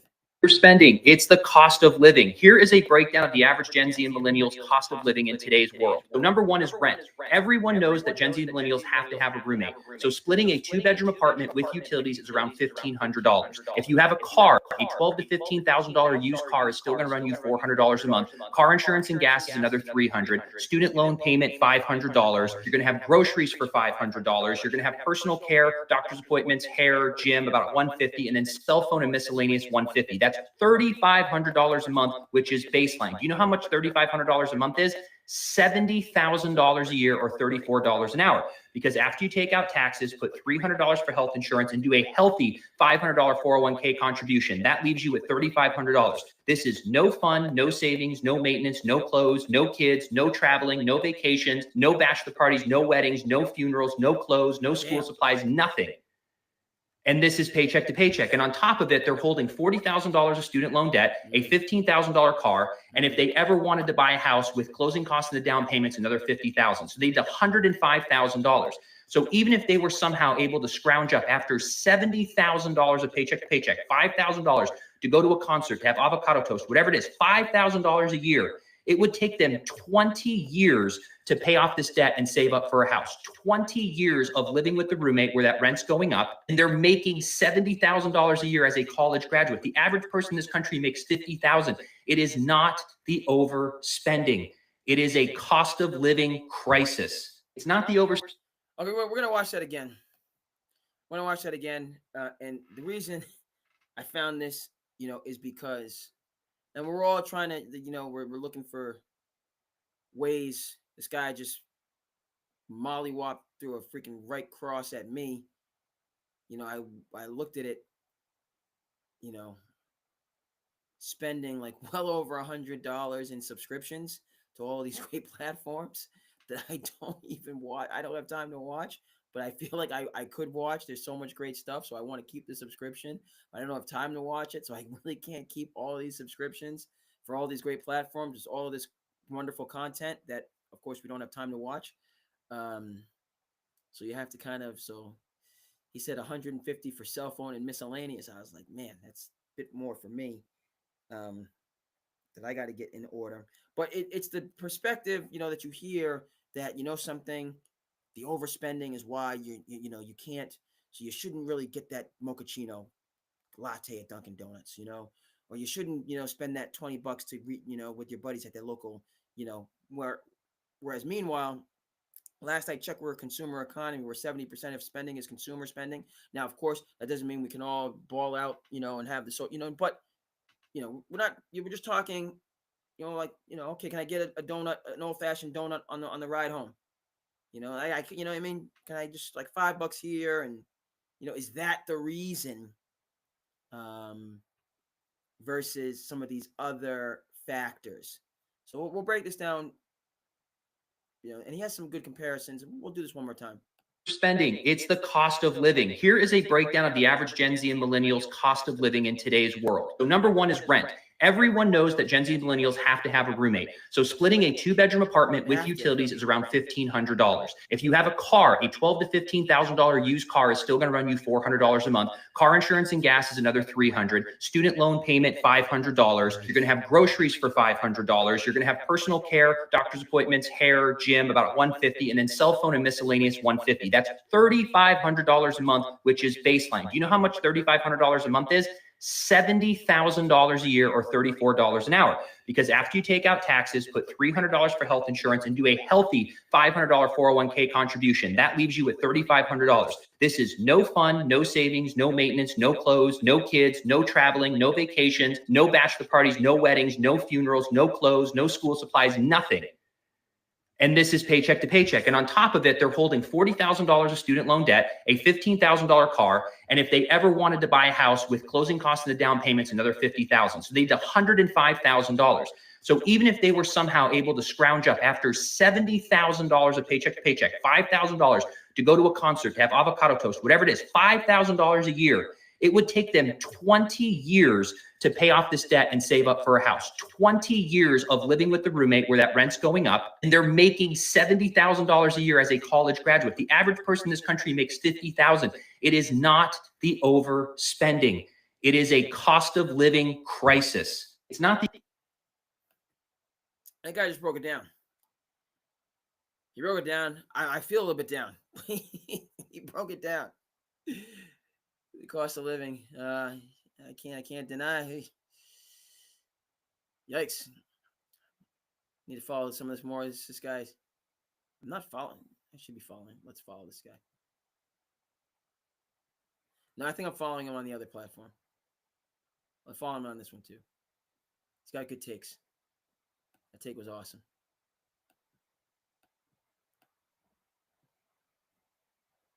So this is the screen we're sharing. You've seen his face. I've seen his face. He's got good takes. Cost of living crisis. Okay. Hold on. All right.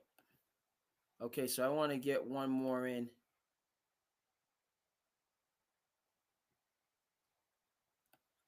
And then we'll call it.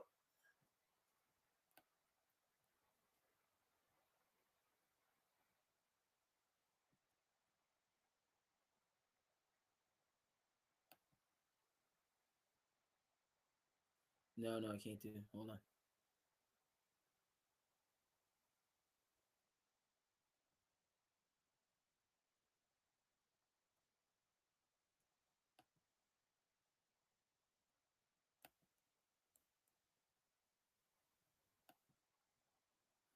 All right, we're doing good.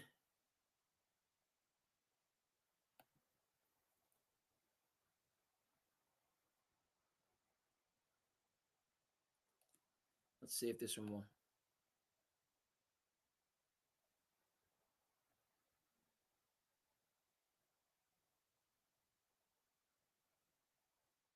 All right, I said one, but it's going to be two.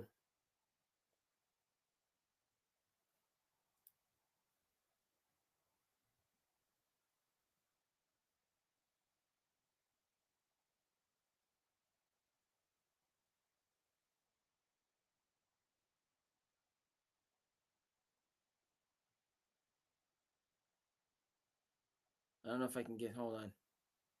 It's like an aerial view.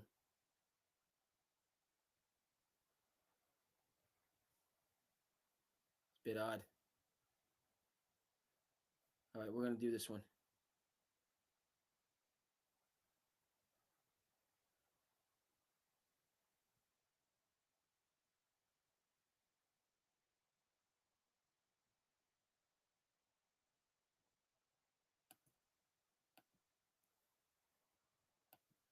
No, I can't.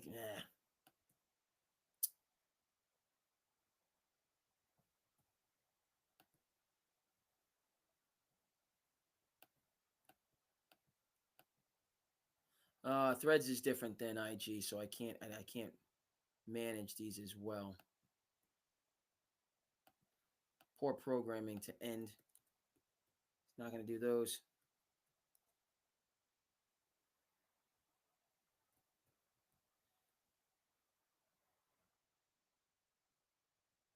Okay, we're gonna end it on a good note. SandCity Sports buying for the fans. Speaking of crisis, how do you overcome crisis? Part of it is with your passions, passion projects. Kick it over to Spike, talking about moment. When do you decide, like, you know what, I'm going right instead of going left? My mother would take me to films. She loved films. My father hated Hollywood films. I'm older, so she would take me to films. I was introduced to films, but I never wanted to be a filmmaker. And my mother died when I was a sophomore at Morehouse. She got sick. So my father said, Spike, got to come home. So my mother was up in Brooklyn Hospital. She was hanging on. My father, she's getting better. So my father said, you should go back to school. I went back to school. I came home from Atlanta the summer 1977. This is when my life changed. I'm very curious to know, what was your 7 p.m. moment? When do you decide, like, you know what, I'm going right instead of going left? My mother would take me to films. She loved films. But my father hated Hollywood films. I'm older, so she would take me to films. I came home and New York City was broke. There's a famous Daily News front page. Ford the city dropped dead, President Ford. There were no summer jobs, nothing. Everybody was broke. My friend, Vieta Johnson, went to Stuyvesant High School, Princeton undergrad, Harvard med school. She was always smart. I walk over to University Towers, I rang the bell. She said, come on up. So she's studying some SAT test something. So I'm sitting on the sofa, and in the corner is a box. I said, what's in that box? He said, it's a film camera, a Super 8 camera. You can have it. I said, what's in the other box? I said, that's the cartridge for the Super 8 camera. So you don't want it? No, I don't need it. Just take it. My father gave it to me. I don't know why. I'm not going to be a filmer. Just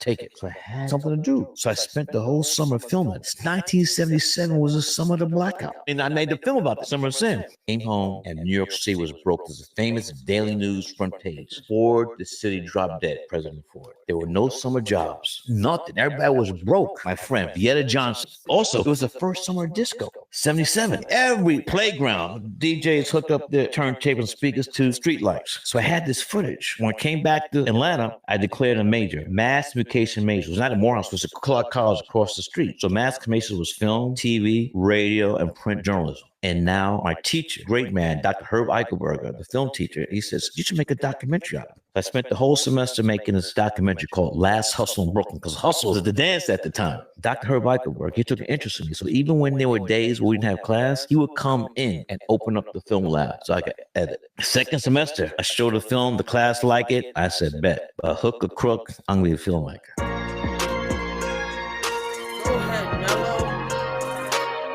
Also, it was the first summer of disco. 77. Every playground, DJs hooked up their turntable and speakers to streetlights. So I had this footage. When I came back to Atlanta, I declared a major, mass communication major. It was not at Morehouse, it was at Clark College across the street. So mass communication was film, TV, radio, and print journalism. And now my teacher, great man, Dr. Herb Eichelberger, the film teacher, he says, you should make a documentary out of it. I spent the whole semester making this documentary called Last Hustle in Brooklyn, because hustle was the dance at the time. Dr. Herb Eichelberg, he took an interest in me. So even when there were days where we didn't have class, he would come in and open up the film lab so I could edit. Second semester, I showed the film, the class liked it. I said, bet, by hook or crook, I'm going to be a filmmaker.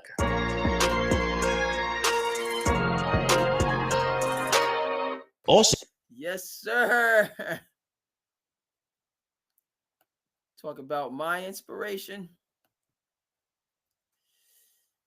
So there it is. There it is. We had some challenges. You know what I mean? But you know, he says by hook or by crook. By hook or by crook, I'm gonna do it. I'm gonna do it.